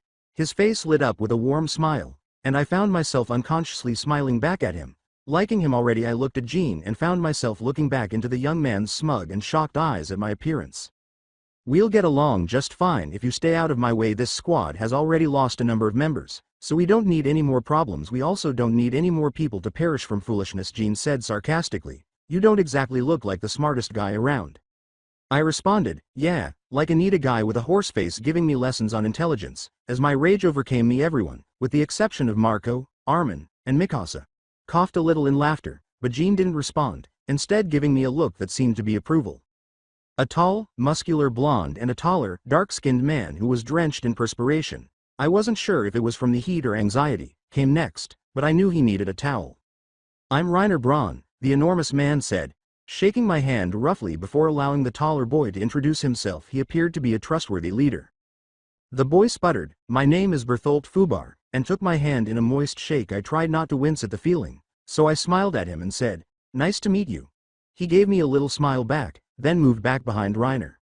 I'm Sasha Brous and this is Connie Springer, the girl said through the bread, making her words sound muffled. Sasha had long brown hair tied back with a leather cord, and her dark brown eyes glowed with happiness as she munched on her small loaf. Connie had a rather large head and small yellow eyes, and his face showed annoyance at being dragged over by Sasha. He looked nervous at being close to me, but he managed to flash me a quick smile. At last, a small girl with a taller girl standing guard over her came over. My name is Krista Reese and this is Ymir, the girl said softly, giving me a small curtsy. After her brief introduction, I didn't know how to react, so I just put one hand behind my head and grinned at the girl, who was actually pretty cute with her long blonde hair and innocent blue eyes. As I was thinking this, I felt warnings from both Ymir and Reiner, and I realized I had been staring at her for a moment too long. As I turned to face Ymir, I noticed that she had very short brown hair tied back in pigtails, that her eyes were emotionless, but that I could sense waves of malice emanating from her, and that she gave a small nod of acknowledgement before approaching Krista. At that point, Mike returned with the notorious 3D maneuver equipment and a replacement strap for my damaged one. Your life will depend on you becoming familiar with the ins and outs of this machinery. This is how you will get away from the Titans and raise yourself to the level of their necks. Have you had any questions yet? He then went on to explain the equipment and its capabilities to me while the other scouts went to chat among themselves. I shook my head, indicating a negative. Why are we all gathered here? While Mike was describing how to change the machine's blades, Jean loudly grumbled, we already know all of this stuff. He hurried to his feet and went up to Jean, who appeared threatened but resisted as the superior drew nearer. At last, he stood in front of the boy and uttered the words, fight me, in a quiet but threatening voice. What? Jean asked, sounding a little taken aback. I'm sure you'll win if you know everything there is to know, Mike asked in a rhetorical manner, and Jean just stepped back, blushing, and looked at the ground. This applies to each and every one of you. Your training doesn't end just because you joined the Scouting Legion. It has become my job to train you so that you will not die at the hands of the first Titan you encounter, he said, looking around to make sure he had everyone's full attention. You need to stay fit if you want to stay alive. If you want to overcome the obstacles that lie ahead, you will need to maintain your strength. You'll need to be stronger and wiser. I don't need to deal with inept idiots who don't understand the importance of maintaining my wits. I have other important things to do. Do I express myself clearly? At this point, all of them simultaneously said, yes, sir. Mike was pleased that they were listening, so he continued his lesson with me while the others waited patiently for more instructions. When he was done, I went to get the equipment because I wanted to use it right away, but he quickly grabbed my wrist and stopped me from touching it. You still have to undergo more tests before I deem you fit enough to use this, he said, turning to face the other members of the group. These tests will be administered to all of you. I want to assess our newest members' qualifications for myself. Starting at my signal, you must first complete 10 laps around the training field. The cadets moaned as they lined up at the starting point, and we ran as a team. When Mike signaled us to do so after the second lap, it became evident who still needed physical training, as Connie had fallen far behind and Sasha had continued to jog alongside him, clearly out of breath. While Sasha maintained an even breathing rate, Sasha had obviously stayed behind for Connie's benefit, even though he didn't seem to realize it. Armin was a few paces ahead of them, looking determined, while Ren and Mikasa jogged together with Jean and Marco at their sides. While Reiner and Berthold were right behind me as we continued down the track, Ymir and Krista followed, staying about half a lap behind the vast majority of the group, and Ymir shortened her stride to stay close to the petite blonde. Ren and Mikasa ran steadily beside each other for the duration of the final laps, while Ren and Jean glared at each other around the fifth lap. Marco started to lose some of his speed and fell behind, and Jean gave Ren one last, hateful glare before slowing down to catch up with Marco. As I started the 10th and last lap, Reiner looked ahead and saw me in the distance. He started to speed up for the last stretch, looking determined to pass me. Berthold had no such ambition and kept to his established gait. I could feel Reiner catching up to me, and we soon stared each other down as we ran the last 400 meters of the track. I quickly put some chakra into the soles of my feet and raced towards the finish. Reiner looked stupefied as he was left in the dust, finishing 20 seconds behind me. Breathing heavily, I was feeling great.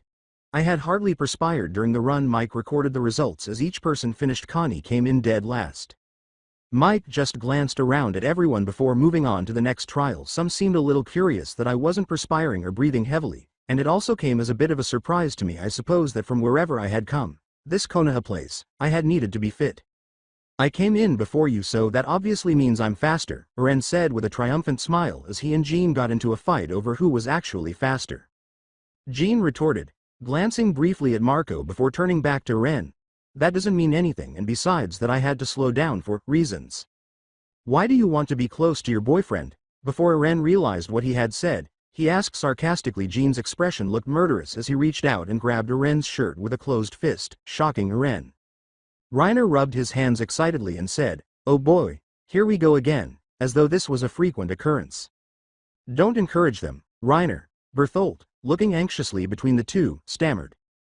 "Can't you guys just get along?" Krista pleaded in a sarcastic yet serious high falsetto. Ymir said, "You know they can't help themselves, Krista, they just don't have a love as strong as ours." Krista only looked up at her tall companion before returning her anxious gaze to the two boys.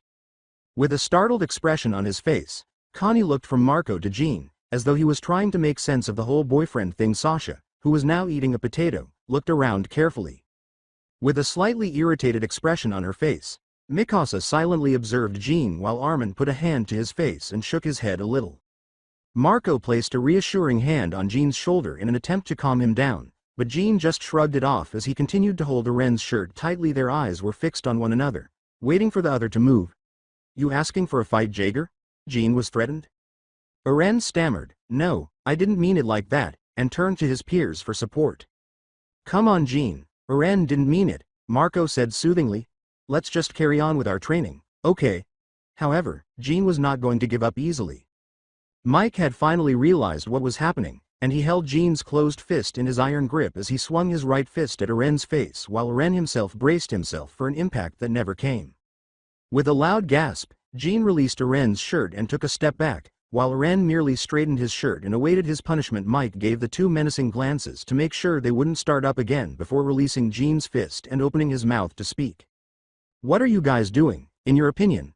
As we speak, you are on duty. There is no fighting among soldiers. Give an explanation," the normally composed man demanded. Jean stammered. Eren said, "Something, Eren, insulting your mother doesn't matter to me. It is never appropriate to raise your hand against a fellow soldier. You handle it and go on. Got it?" Jean nodded and said, "Yes sir," in a low voice. "And you," Mike said, looking at Eren, "you never take pride in winning. Your fourth place finish isn't a victory. It merely indicates that you must put in more effort." "Yes sir," Eren muttered sadistically. "It looks like we need some help with our teamwork," Mike said, turning away from the two to speak to everyone else. "Before we start our next task, I will divide you all into pairs of two." Erwin's right-hand man then divided us into pairs. The man commanded Naruto and Arlette, Kirstein and Jaeger, Braun and Springer, Reese and Ymir, Fubar and Blouse, and Ackerman with Bot, as we hurried to be beside our designated partners. Connie appeared quite small standing next to his tall partner. Ymir seemed excited to be working with Krista. Sasha just looked up at Berthold before picking up another potato. Where did she hide them? Marco smiled at Mikasa, who smiled back at him before turning back to Eren, who was now glaring daggers at Jean. Armin gave me a sly glance before nodding resolutely. It seemed like he was still reluctant to accept me, but I couldn't really blame him. I was a stranger with strange rumored abilities, so I had to give him credit for being able to work with me. "All right, now that you've gathered, we'll get started. Each team is required to finish a set of tasks that I have created." We all went to our designated locations to start the various projects. "Once you have finished each to my expectations, you may leave." Our team performed exceptionally well in another task that required us to build a machine that would be able to carry several heavy weights about 2 kilometers away. Armin was in charge of designing the structure, and I provided the manpower to move it. Jean and Eren's contraption fell apart almost instantly, but they quickly fixed the problem and arrived before Berthold and Sasha. Other tasks included dealing with various scenarios that we might encounter on missions, such as broken 3D maneuver gear or the loss of a team member. As Mike wrapped up the activities, Everyone headed to the dining hall for a well-earned meal by the end. Everyone seemed tired but in good spirits, and even I was feeling the drain. The teams completed the tasks more efficiently and effectively with each progressive task, with multiple ties and close calls among the finishing teams. At this point, the teams split up into their regular groups and joined the other Scouting Legion members after I finished my meal. I looked around for a place to sit, and Eren beckoned me over. I smiled and turned to sit at his table. Armin smiled at me, as if he trusted me a little more now that we had collaborated, and Mikasa looked up from her meal at my approach with a neutral expression before continuing to eat. "So, how did you stay alive for so long in the forest?" Before I could even bite into my food, Eren asked. "Oh, I found a dead soldier on the ground and learned how to use the 3D maneuver gear," I said, understanding that I needed to conceal my skills until I received approval from Levi or Erwin. "I must have gotten lost somehow and I wandered into the forest," I said. "Fortunately, I picked things up quickly. Otherwise, I wouldn't have survived long enough for the Scouting Legion to find me." They seemed dubious about this, especially since the equipment required a steady supply of gas to function, but they ultimately agreed that I would tell them the truth and move on. "What about the strange power we heard about?" The entire room fell silent as Eren said, "From the rumors, I heard you looked like a demon. I knew that some people had seen me wearing Kurama's cloak, but they quickly turned away because they were sworn under secrecy and couldn't disclose what they had seen." "Oh, that it was all a bunch of gossip. I just seemed to be on fire because I was moving so quickly with my equipment. As much as I wanted to tell the truth, I knew it would only frighten them away. My old clothes were orange, hence the flames," I said. Glancing down at my food, they could tell that I was lying. Eren looked disappointed and said, "Sure," but before I could think about it, Jean came to the table and leaned in close to Eren.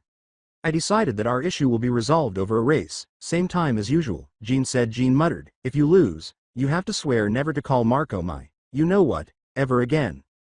"Sure," grinned Eren, "but if I win I'll never let you live it down." Jean extended his hand and said, "Deal," but Eren slapped it, and Jean returned to his seat next to Marco. "What was the purpose of that?" I inquired. "Eren and Jean have a strained relationship," Armin stated. "They constantly try to outdo each other with their competitions." "I really wish you would stop," Mikasa said. Eren shrugged and carried on eating. "That horse face doesn't stop though," he said. "What are you doing exactly?" Curiosity overcame me and I asked. Eren said, "We're going to borrow some equipment and race through the forest tonight," as though it were the easiest thing to do. "But what if you were discovered? After all, we're not doing anything risky, so we won't, just a simple race," the boy said. "Count me in," I said, grinning broadly. Eren smiled in return. Following this, we ate in friendly silence while we awaited the start of the games. Surprisingly, stealing the equipment had been as simple as getting into the forest. We were able to quickly obtain the supplies we required because the 3D maneuver equipment was kept under the supervision of a single guard, who was discovered to be sound asleep. Assuming that I had been using the equipment incorrectly on my own prior to being discovered by the Scouting Legion, Armin taught me how to use it correctly. After a few tests, I discovered that I had a natural talent for it. We left the barracks far behind as we easily zipped through the forest together. Eren, Mikasa, Armin, Jean, Marco, and I made up our small group. The others decided that a midnight excursion was too much for them to handle. I experienced a sense of exhilaration as I used the equipment to cling to trees in order to advance. Relying solely on my own skill and the equipment to maintain my balance and regulate my motion, I felt alive as my hair whipped back from my face and a big smile lit up my features. I could sense that the others were feeling the same way. Even though this adventure wasn't just about using the equipment, even Mikasa, who swung through the air with grace, had a calm expression on her face. Finally, we stopped moving. The racecourse would be a narrow strip formed by the divergence of trees. Jean and Eren both came to a halt and exchanged glares of grim determination. Eren called out, "May the best man win," while he peered down the track. "I plan on it," Jean said before Marco motioned for them to prepare. Eren took one last glance at Jean, tensed against the tree branch. They stood with their hands on the handles of their equipment. They quickly left after Marco gave the all clear. From my vantage point, they seemed to be equally matched as we all pursued each other. Jean's gait was a little more elegant, but Eren's strategy was rougher as he darted through the trees every time one moved slightly faster than the other. The rival would quicken their own pace to keep up. It was obvious that the match would end in a draw as it got closer to the finish line. However, that's when trouble showed up. Jean's equipment failed just as he was about to reattach himself to the next tree, causing him to plunge toward the forest floor as he proceeded to the finish line. Eren failed to notice, and by the time he did, it would have been too late. The following group could only look on in horror as Jean made his way to the roofless ground. Mikasa moved quickly forward, but it was obvious that it would be too late by the time she got to him. Only one choice remained. I broke free from the tree to which I had been fastened and fell to the ground. I ran down the tree's trunk using my chakra. I ran until I was directly beneath Jean. Reaching the bottom of the forest floor, I stumbled under his weight and grabbed his falling form. Landing on top of him, when I got off of him, I experienced a sharp pain in my stomach, but I was able to ignore it and concentrate on the boy as he slowly opened his eyes. "Naruto?" he asked quietly, without the usual irony. I only had time to say, "You're safe," before Mikasa led the small group of people who joined us. Eren knew something wasn't right after finishing the race. In order to join the group, he quickly descended through the trees to the ground below. After giving Jean a nervous examination, Marco embraced him roughly while sobbing in awe. Everyone else glanced from me to Jean, then Armin pointed to my stomach, and his eyes grew wide. One of Jean's blades was buried deep in the underlying tissues of my torso. When I looked down, my shirt and pants were covered in the maroon fluid as blood spurted from the wound in a dark river. My vision started to blur, so I reasoned that it must have happened when I caught him. "You must now draw the blade, Naruto." Over the rush of blood in my ears, Kurama yelled. "Nice of you to stop by," I said feebly to the fox. With a sickening squelch, I withdrew the blade with the last of my strength and fell to the forest floor. "Don't let the others know," I muttered before succumbing to the gloom. Before everything went dark, the last sound I heard was the shouting of the other cadets. The sun was shining on my face. When I woke up, I discovered that I was wrapped in blankets and lying in a bed. I noticed thick gauzy strips wrapped around my abdomen when I looked under the covers after feeling a heavy weight on my torso. Interestingly, they didn't seem to have any blood on them. I looked around and saw Mikasa curled up next to Eren, who was dozing off in a chair. The other members of our group occupied the other beds in the room. Jean's arms were wrapped around Marco as they curled up next to each other. Armin slept by himself, shielding his eyes from the sun with an arm. To get their attention, I cleared my throat. Marco came to life as Jean almost fell to the ground, and Armin slowly followed. Eren's face was just inches away from Mikasa's when she opened her eyes. He shook him gently, opened his eyes, and wiped the drool that had built up in the corner of his mouth. "You're awake," Armin said tentatively. Everyone rose from wherever they had been sleeping and gathered around my bed. Others seemed hesitant to be close to me, while others stared at me in shock. Uncertain of the circumstances, I inquired, "Did I do something wrong?" They exchanged odd glances before Armin continued. "Do you remember what happened last night?" he inquired. Then I realized they all looked on in fascination as I reached down and carefully unrolled the bandages. I discovered a tiny pink scar on my muscular abdomen that was about 2 inches long. After I had taken off all of the bandages, I didn't like what I saw. When I looked around at their faces, everyone's expressions were filled with curiosity. They would be curious. It wasn't as though my injuries magically healed overnight. "Yes, I remember," I agreed with a sigh. "Levi had specifically warned me not to do it, and I had done it. I had shown my strength." He mentioned that those he trusted might be able to tell, but were these the people he was referring to? "Before I start, could you tell me exactly what happened after I passed out?" Eren explained to me. "You started glowing with this really strange red stuff. It felt wrong. We tried to get near you, but when I tried to touch you, I was burned." While displaying his hands' faded burns, he looked at the tiny scar on my torso before turning away and remarked, "Fortunately, I was the only one who tried. I heal pretty quickly, and I guess you do too." I recalled the time I had spent training with Midori and said, "You could say that." It was now clear that Kurama's chakra, which served as a conduit to heal my wounds, was responsible for my speedy recovery. In addition to taking a lot longer than minor scratches, larger wounds also consumed a greater amount of my energy. I discovered that I was experiencing exhaustion following my accelerated healing session. Eventually it disappeared. "We checked your wound but found that it was already healing. I carried you back and then we snuck you in here." We had to take off your clothes. They were covered with blood." When I looked under the covers again, I saw that I was wearing clean pants and underwear. I was a little embarrassed and wondered who had changed my clothes. "Unfortunately, Mike caught us when we moved you in here. He said he could smell the blood," Eren said with a dejected expression. "That's okay," I answered. "It was before Mike entered the room that I started. I suppose you'll all want to know exactly what happened." After giving everyone a quick look, he moved aside to make room for the remaining members of the 104th Training Squad. As the rest of the group entered, the space became very small. Mike began, "Listen up," as he spoke to the group. "What you are about to hear is classified information. Commander Erwin gave me permission to allow Naruto to tell the rest of you. This information will remain in this room unless you want to end up in the military court." This made most people widen their eyes, wondering why the data was classified. The others turned to face me, anticipating my explanation. Knowing that I couldn't reveal everything, I kept it short. I explained to them that I was here because I had a unique ability to control chakra, which made me useful to the military. I clarified that, as demonstrated last night, I could, in fact, simply defy some of the laws of the universe, such as my ability to run down the tree. I also disclosed that my wound had been healed using a different chakra source. I added that although I was still unable to control this power, I was aware of some methods that should be useful. I cautioned them that I might be dangerous and advised them to avoid me until I had mastered the ability. If they saw the red cloak, I made no disclosures regarding the organization or my origins. They probably already believed that I wasn't from here. When I was done talking, the room fell silent. Connie broke it right away. Connie joked, "Looks like we have another monster we can't control." To break the awkward silence, "One more monster?" I pondered. Sasha quickly laughed a little so as not to offend Connie. "This isn't a joke, Connie. I thought Eren was bad enough, but now we have this to deal with. I should have joined the military police when I had the chance," Jean said. Marco seemed to have the desired effect of calming him down by whispering to him in a quiet voice.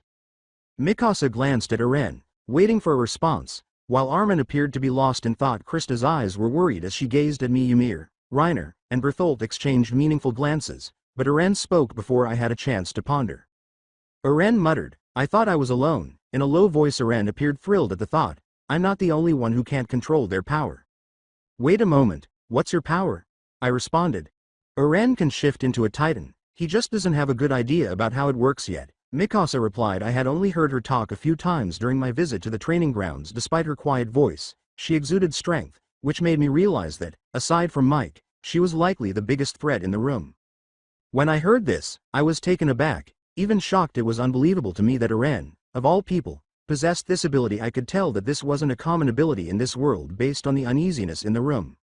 As you can see, we have to keep this information contained. Eventually people will attribute the mysterious power to rumor. With any luck they will disappear. Erwin has allowed you to be exposed to the information in order to help Naruto with his training. As of the moment, both Eren and Naruto are the best weapons we have for restoring Wall Maria and potentially eliminating the Titan threat. Mike clarified this as he looked at everyone. The majority seemed contemplative. "Hold up, when I train I have to be alone or else you guys might get injured. I told you, I can't control my power yet," I shouted. I didn't want Kurama's chakra to hurt anyone but the Titans. Mike looked at me, a little perplexed. "I thought you said you had ways of dealing with this." I shuddered as I thought about those monstrous creatures, imagining their teeth tearing into flesh and ripping off limbs only to throw them away. "I do. But I still have to be alone when I train. I promise. I won't run away. I don't know how long I'd survive out there if I did." My spine tingled when I saw the image. Mike nodded slightly and said, "Very well, but I want you to work as diligently as possible in order for us to evaluate your true potential." Eren, who possessed uncontrollable power as well, asked, "What about me?" He appeared a little irritated at being disregarded. "You will only train with Hanji and the Special Operations Squad until you know how to control your power. We don't want you to transform in a place where you might hurt people. Besides, Hanji personally wants to learn more about the Titans in general, and you're the perfect guinea pig. We don't need another Sani and Bean incident." Before I could stop myself, I blurted out, "Who are Sani and Bean?" They were two Titan subjects that Hanji had, at least until someone killed them. Since then we haven't allowed her to have more. She's been rather depressed as of late. With the 1-month anniversary of their deaths approaching, it seems that experimenting with Eren may bring her out of it," Mike said. He turned to face me and asked if I was fully recovered. I gave a nod of agreement. Mike turned to speak to everyone once more. "As you have learned, some of this group decided to steal 3D maneuver gear from storage last night. While we have no proof, I have been informed that this may have happened before. You will need to prepare yourselves for the hardest training of your lives as a punishment." Connie exclaimed, "But we didn't do anything," in an attempt to highlight the unfairness of the circumstance. "You work as a team. If anyone in the team is caught misbehaving, you will be punished as a team. Now, get ready. I want you outside in 5 minutes. Any delays in each minute will add on another hour of training." He then walked away from the space. We arrived on schedule. Despite the hectic rush to prepare and assemble, I had a strong feeling that even I would be worn out by the time we finished training. As we got closer to the field, I can tell you that, looking back, it felt more like torture than anything else. We were all covered in perspiration by the time we were done, and night had fallen. We all ate dinner, took quick baths to wash away the dirt, and then went to bed. Before I was startled into consciousness, it felt like only a few minutes had gone by. I sat up fast and immediately slammed my head against the bunk bed above mine. I looked around for the source of the disturbance that had woken me. While massaging the sore spot, I looked around the room, but I saw nothing. I relaxed, figuring it was probably my imagination. When I turned over to find a more comfortable position, I discovered that I wasn't by myself. I ended up falling out of the bed and hitting the bare floor with a loud thump. While attempting to flee from the intruder, the other members of the squad were awakened by the noise. Jean glared at me from 2 beds away and growled, "What are you doing?" On the opposite side of him, Marco was curled up. His face was still marked with sleepiness as he peered over Jean's shoulder. I growled, "There's someone in here," as I turned to face my bed, only to discover it was empty. Jean said, "Sure there is, you must have been dreaming, go back to bed," as he sat down to sleep again with a shrug. Marco reclined beside him, the majority of the others took after him. Leaning over the side of his bed, the bunk right above mine, Eren peered at me worriedly as he loomed out of the darkness. "Are you alright?" he said in a whisper. I nodded, looking back at my empty bed, and said, "Yeah, I must be a little paranoid is all." I then checked underneath the bed and crawled back under the covers. Before vanishing back over the edge, Eren gave me one final glance. Before long, the sounds of light breathing filled the barracks once more, broken only by the occasional snore before becoming silent once more. Sasha muttered something about not stealing the bread. I pondered the sensation that someone else had been in my bed as I lay on my back with my hands behind my head. Before I closed my eyes, I finally persuaded myself that it was a dream. I felt a hand cover my mouth and jerked upright again. I glanced quickly in the direction of the hand's owner and saw a small figure on the bed beside me. They wore a distinctive black cloak. I reasoned that they must be part of the organization before taking their hand away. The person pressed a thin finger to their lips. They silently got out of my bed and walked to the doorway, and I nodded as they motioned for me to follow. I trailed behind them as they passed the guard and went outside. I muttered something about going to the bathroom after the guard simply raised an eyebrow at me, losing interest. They looked away and nodded. As we ventured deeper into the forest, I jumped from branch to branch with the stranger. We eventually stopped amid the dense foliage of tall trees.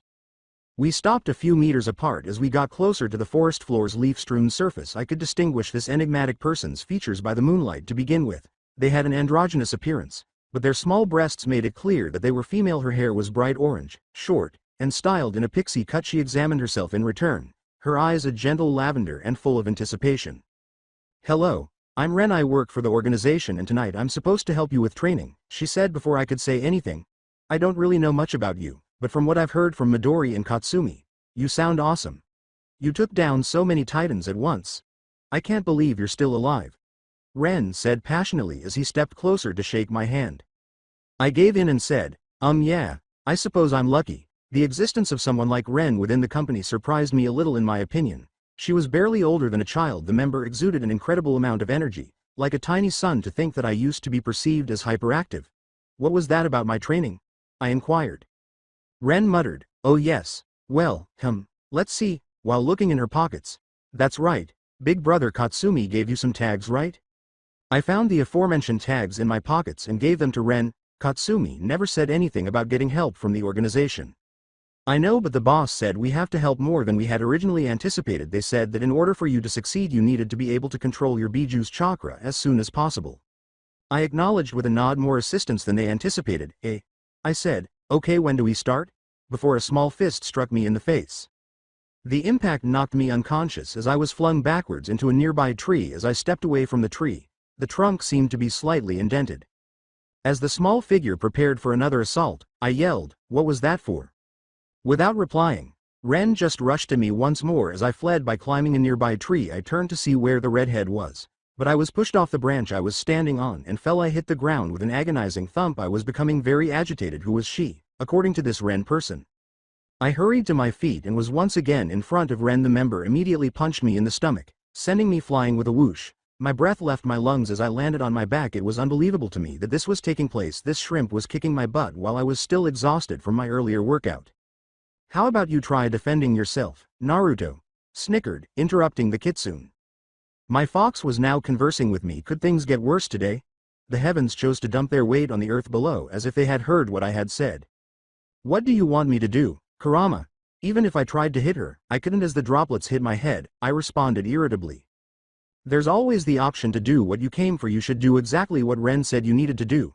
Train. Although I've recovered a good amount, I'm still exhausted from the time I had to save your ass." I could picture the cunning smile on the kitsune's face as he answered, "But I must warn you, there is a price." I felt the red cloak envelop my body as I tapped into Kurama's chakra flow, knowing that I would soon regret my choice. It was my turn to launch an assault now. Ren was smiling at me, his sharp teeth gleaming in the moonlight. She had excitement in her violet eyes. Ren yelled, "Oh, so you're ready to get serious? Bring it on," as she charged at him. Ren's every move, including the fist aimed at my face, was visible to me now that I had Kurama's chakra. Ren was sent back into the woods after I dodged and struck her in the jaw. I scanned my surroundings eagerly, my desire for blood growing. Even though I was aware that I was not yet capable of handling Kurama's influence, I had to at least partially repair the harm that had been done to me. Ren leapt back into sight and kept up his barrage of blows. I easily sidestepped each as she gradually accelerated her attack. Ren's smile never stopped. I was having trouble keeping up my defense, so I took more chakra from the fox. As I began to grow a second tail, I warned the fox, "Naruto, I don't think you should take more of my chakra. I'm capable of handling it."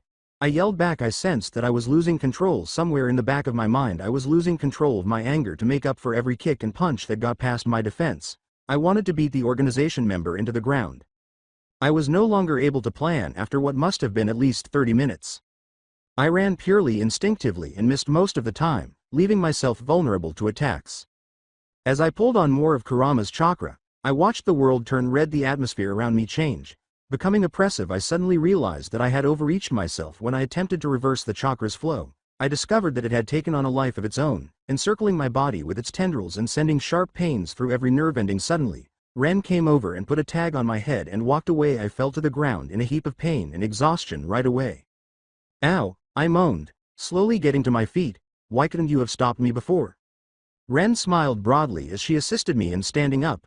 "I wanted to see if you could snap out of it on your own. You failed miraculously. Besides that, you make a decent punching bag," she said. When she looked at my wounds, she discovered that they were already healing as I recovered. A thin layer of Kurama's chakra that was imperceptible to the human eye enveloped me. "It seems like we had a success. I can't wait to get back and tell everyone." "It seems that all you need is a little provocation before you use Kurama's chakra," Ren enthusiastically said. I yelled, "A little? You punched me into a tree," with disbelief. Ren tilted her head and asked, "Then how did you know to use your Biju's chakra?" "Kurama told me," I said, straying into my own thoughts. "I'm so foolish that the fox had to tell me what to do."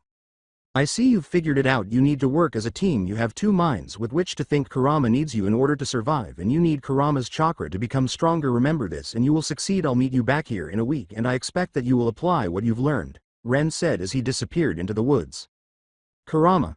I inquired. I was aware that I needed the fox's cooperation. I also became aware of how much I still needed to learn. I reluctantly acknowledged that my ego might have slightly grown since training with Midori. "What, you're asking for help now? I could have assisted you, but you allowed my influence to take over your thoughts. If you don't want to die, you must use common sense." The fox was roaring with rage.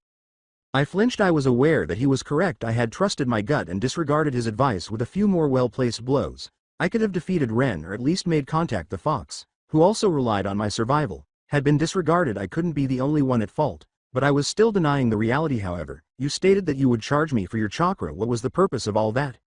"I can take my host's chakra when mine is being used because I am a sealed Biju. I'm paying you back for using my chakra." This surprised me a little. When I looked at my chakra level, I discovered that a tiny amount was missing. I was unaware of that. "But since you have free access to everything, why is only a small portion missing?" I was feeling giving. "I can't let you pass away, can I?" I let it go for the time being, even though I suspected there was more going on here than he was admitting. "How are we going to collaborate?" "For starters, you could pay attention to what I have to say. You know I'm not your conscience. I also depend on your body for survival. If you had reduced the chakra flow, you wouldn't have lost as badly as you did. I suppose I would talk to you more if you weren't always so grumpy. You seem to do nothing but sleep." In my head, I heard a dull roaring. It took me a few moments to realize that the fox was laughing. "What makes it so funny? Do you really believe that's all I do?" Suppressing his laughter, the kitsune cackled. "I keep an eye on everything you do. I'm actually viewing the world through your eyes while I seem to be sleeping in this hellhole. You are my only source of amusement." As I considered all of the embarrassing things I've done since entering this world, I blushed. At that moment, I had another thought. "Hey, hold on a second. Why didn't you assist me during my trial? All you did was sleep, and I could have died." Kurama paused before responding. "I'm not sure. I attempted to assist, but I was somehow suppressed." "Whoa. Can you experience that?" Huffing impatiently, the nine-tailed fox said, "Please try to think before you speak. How did Ren prevent you from entering the fourth-tailed state with my chakra?" "Oh, now that he's mentioned it, I assume she used the sealing tag to stifle the kitsune's power, but at the time, who could have done it?" I recalled the time I had experienced the fox's chakra's pull, only to have it vanish. Maybe someone else had done it for me, but I believed I had done it myself. The only thing I was certain of after tonight's exercise was that I had no control over Kurama's chakra. "I suppose you're correct. I had better return before they discover my absence. I doubt I could endure another punishment session with Mike." The fox put his tail over his nose and fell asleep almost instantly, murmuring, "Hum hum."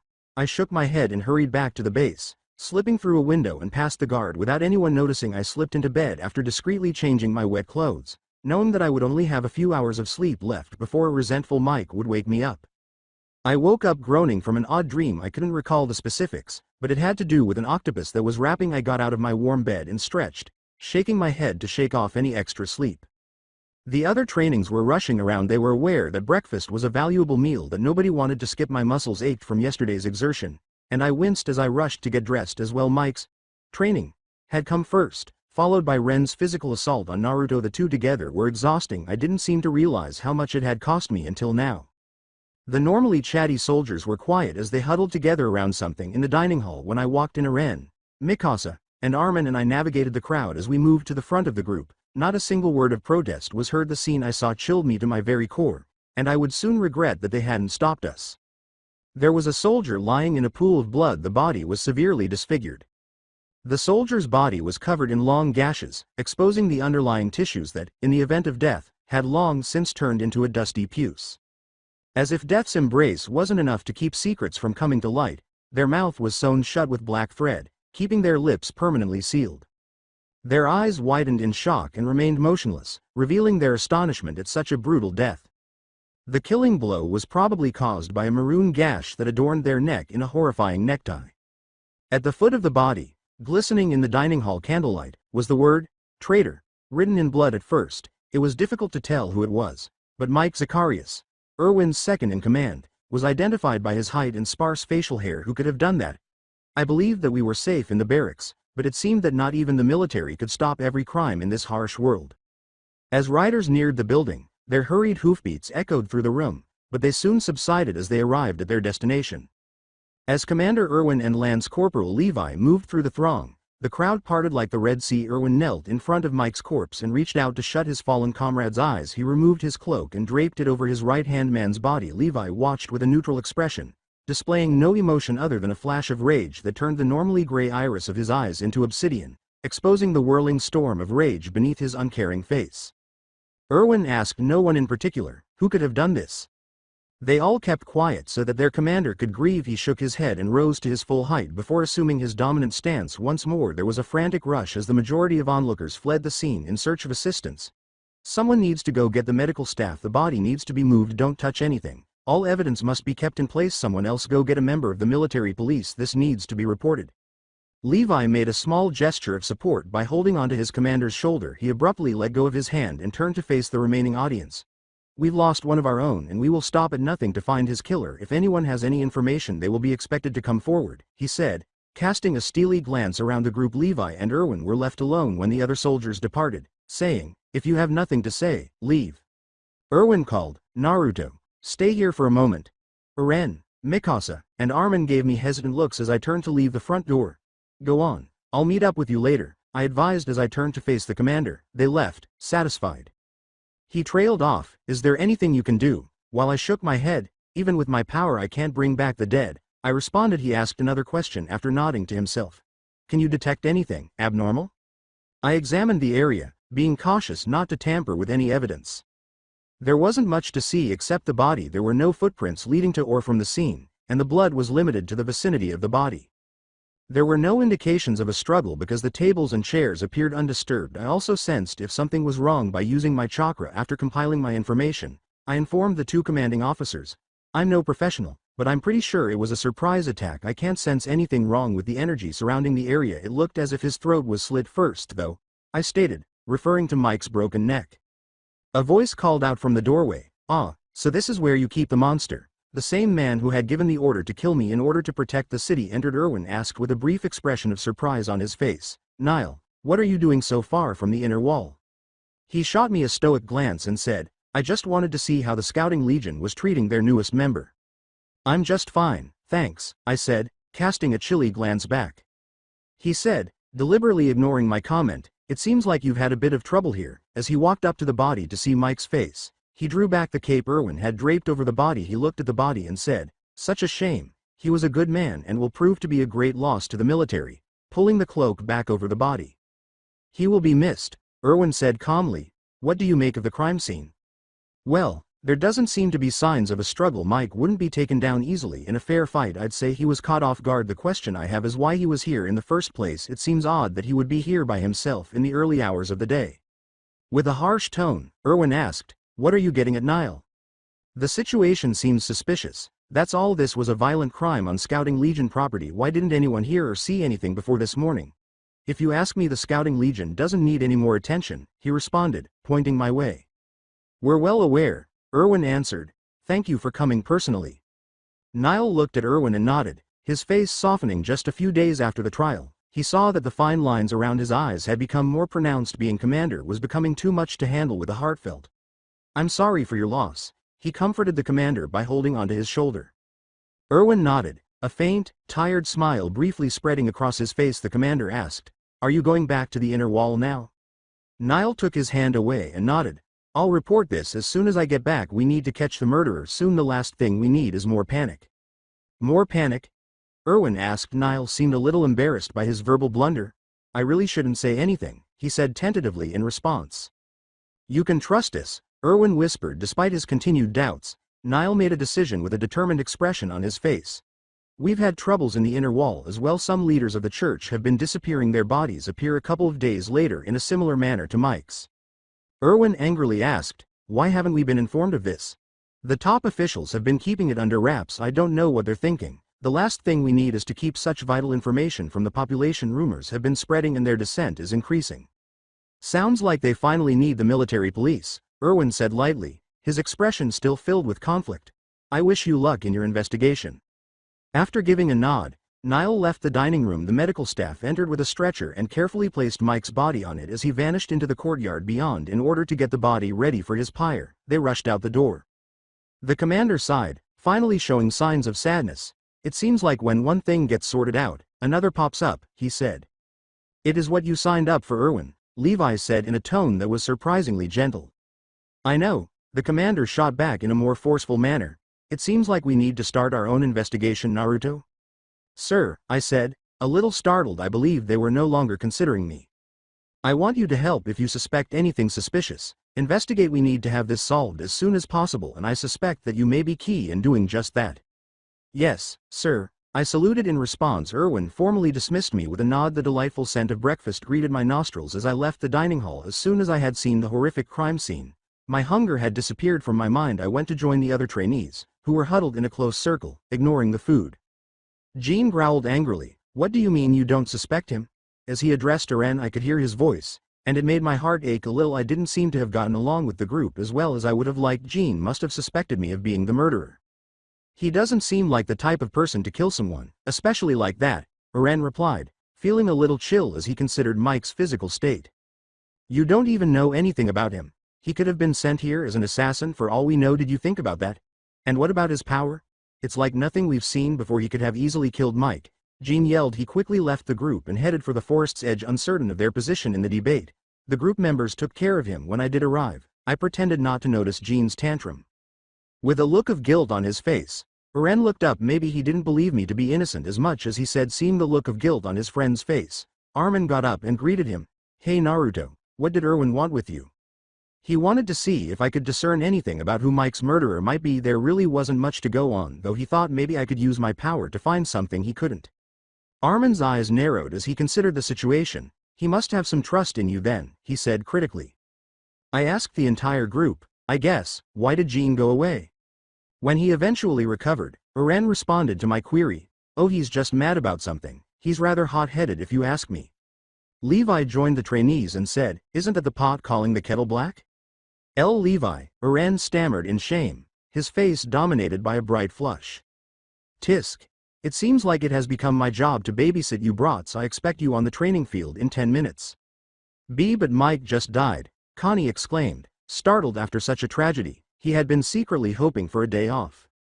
Levi raised one thin eyebrow expectantly and said, "And your point is?"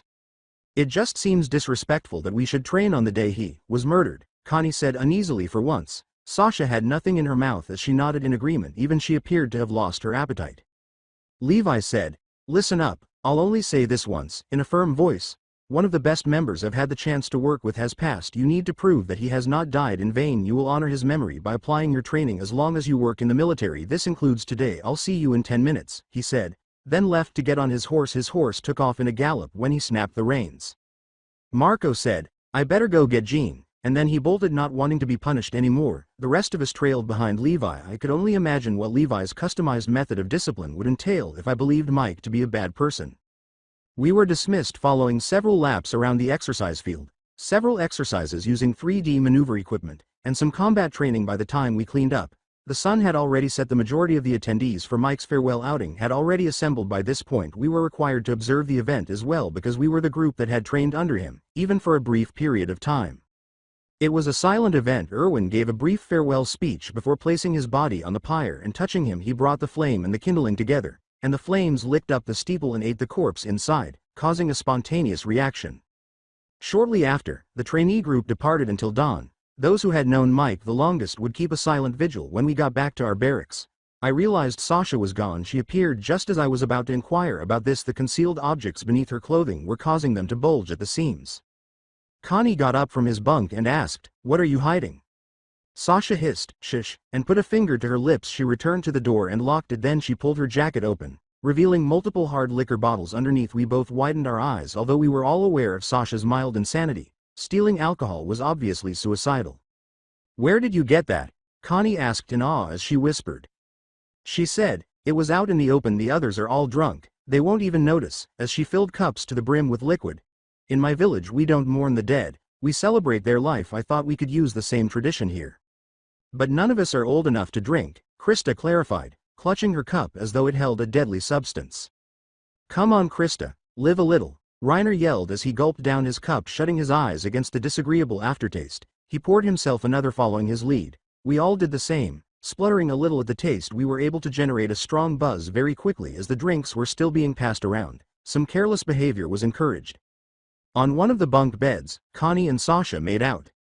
Ymir and Krista joined Berthold and Reiner in singing a drinking song.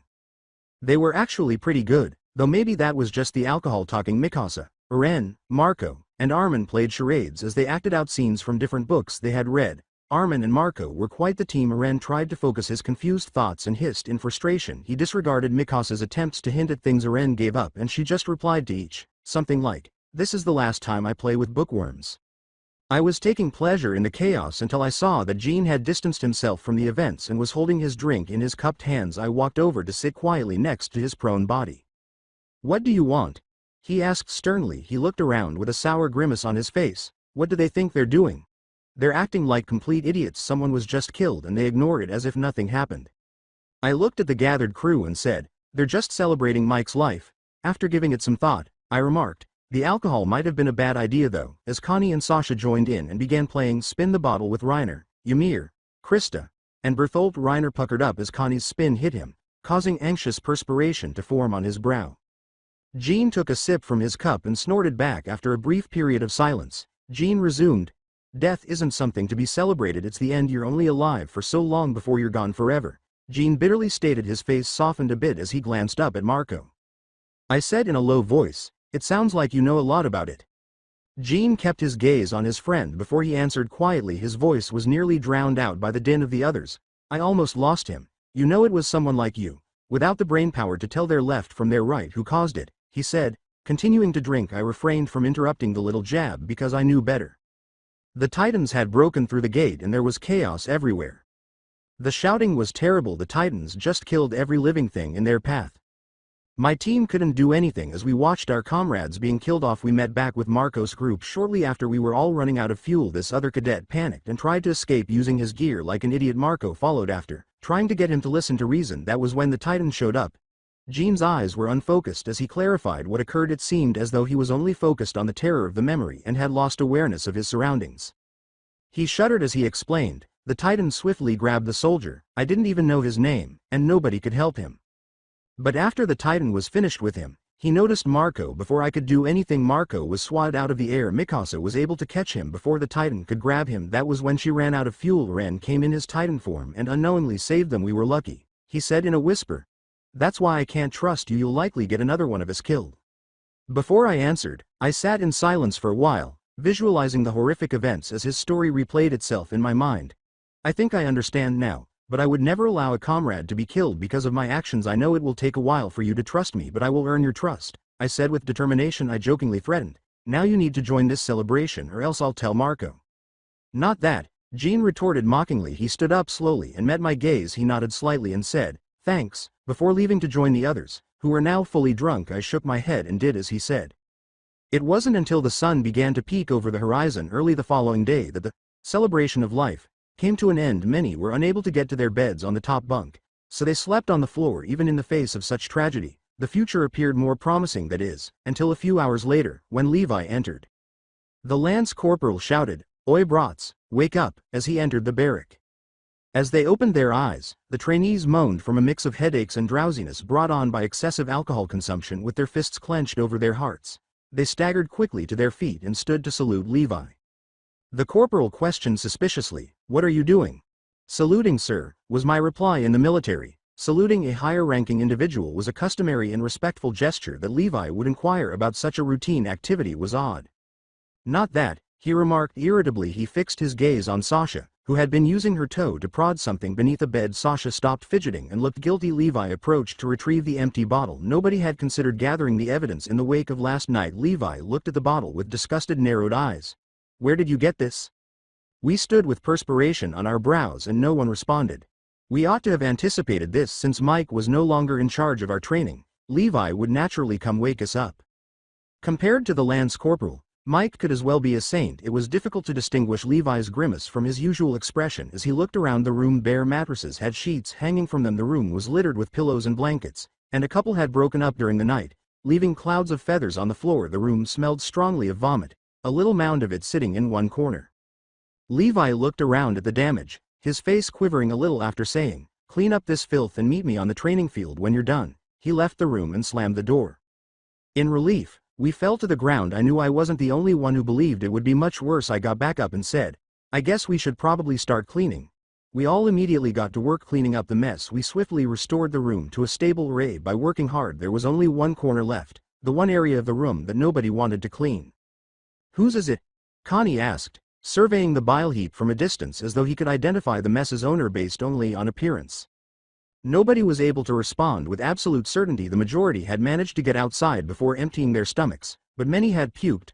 "I'll clean it," Naruto offered. He approached the vomit with a look of disgust on his face as he mopped it up with some rags. He had cloth tied around his mouth and nose and gloves pulled up past his elbows. He sighed in relief and hurriedly disposed of these. He was a man of courage.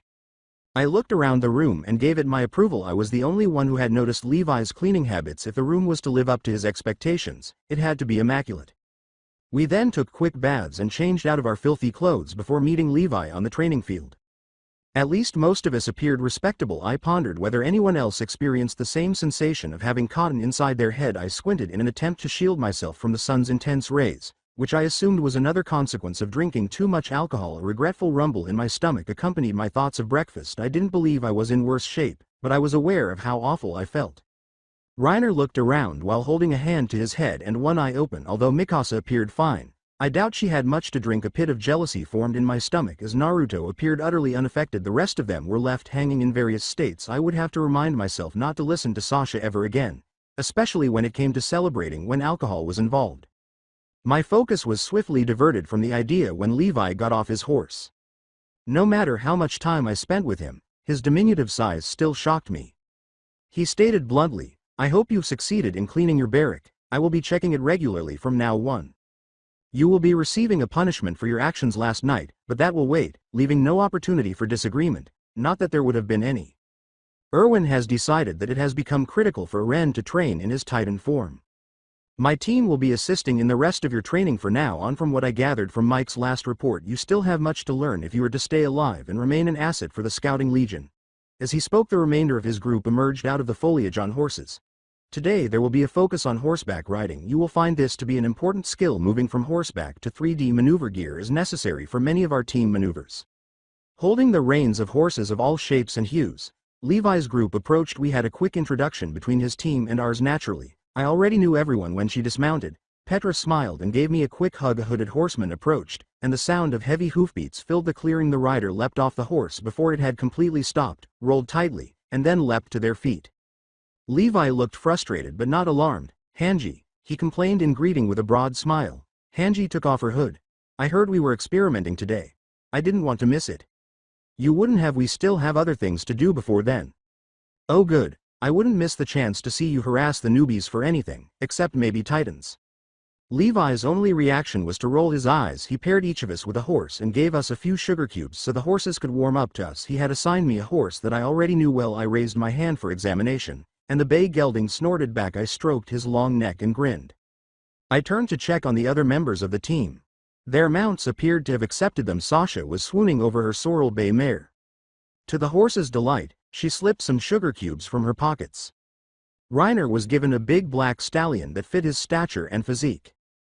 Tall and gangly, Bertholt's liver chestnut stallion looked a little shy until he nervously raised a hand to greet them. Armin's gelding and Krista's filly were both light palomino.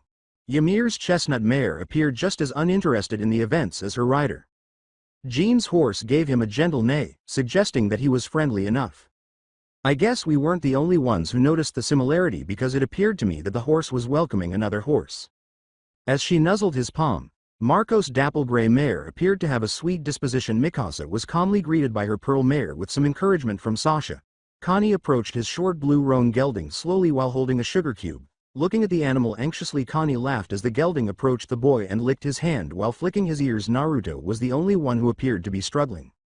He was observing the horse with interest. The Cremello stallion's ears were perked up as he returned the look. Levi," he called out to the man with a sigh. Levi approached. "What is it?" He trailed off. "You see, I don't really need a horse." "What do you mean? I can run fast enough on my own without a horse." "You still need to learn how to ride. There may come a time when you won't be able to run. People will ask questions if they see you running at the same pace as a galloping horse." He replied, "I suppose," and then let the horse sniff his hand in response. The horse snorted and pushed against his pocket with a laugh. Naruto gave the horse a cube of sugar. Levi returned to his horse and got on. "Mount your horse and walk around. I know you've each had experience in basic horsemanship, but I want to make sure you treat your horse with proper respect." I mounted my gelding with ease, as I had practiced at least as they mounted their individual horses. Everyone appeared to recall how to accomplish this before letting his horse go. Naruto, who I doubt had any prior experience with, clambered up awkwardly but managed to get a decent seat after we were seated. Levi let his horse walk while he observed us managing our horses and corrected the odd error, but he appeared pleased with everyone's performance. He turned away and trotted his horse toward a forest trail, saying, "Now we'll be moving at different gates through the forest. We'll move on to more advanced strategies tomorrow as we have other work to do for the remainder of the day." His team followed at the end, and the rest of us followed without hesitation. As we rode through the trees, sunlight filtered through openings in the canopy as we pulled up the hoods to our cloaks. The air bit our cheeks and whipped our hair in a frenzy as we moved through the forest at Levi's dictated pace. Birds and small animals dispersed. We followed a diverging trail and stopped for a quick lunch before continuing, and everything went without a hitch. Levi encouraged us to quicken our pace by galloping ahead. When we finally arrived at our destination, the afternoon rays momentarily blinded us and the sun was at its strongest. As I blinked the light from my eyes, I noticed that most of my companions were grinning after our training. Everyone appeared to be much better. The impact of a little exercise on a hangover was astounding. We stopped and got off the horse. Our horses' hooves clattered on the cobblestone as they walked as we led them into a stable. We had reached the location where I had been sent to train in the first place.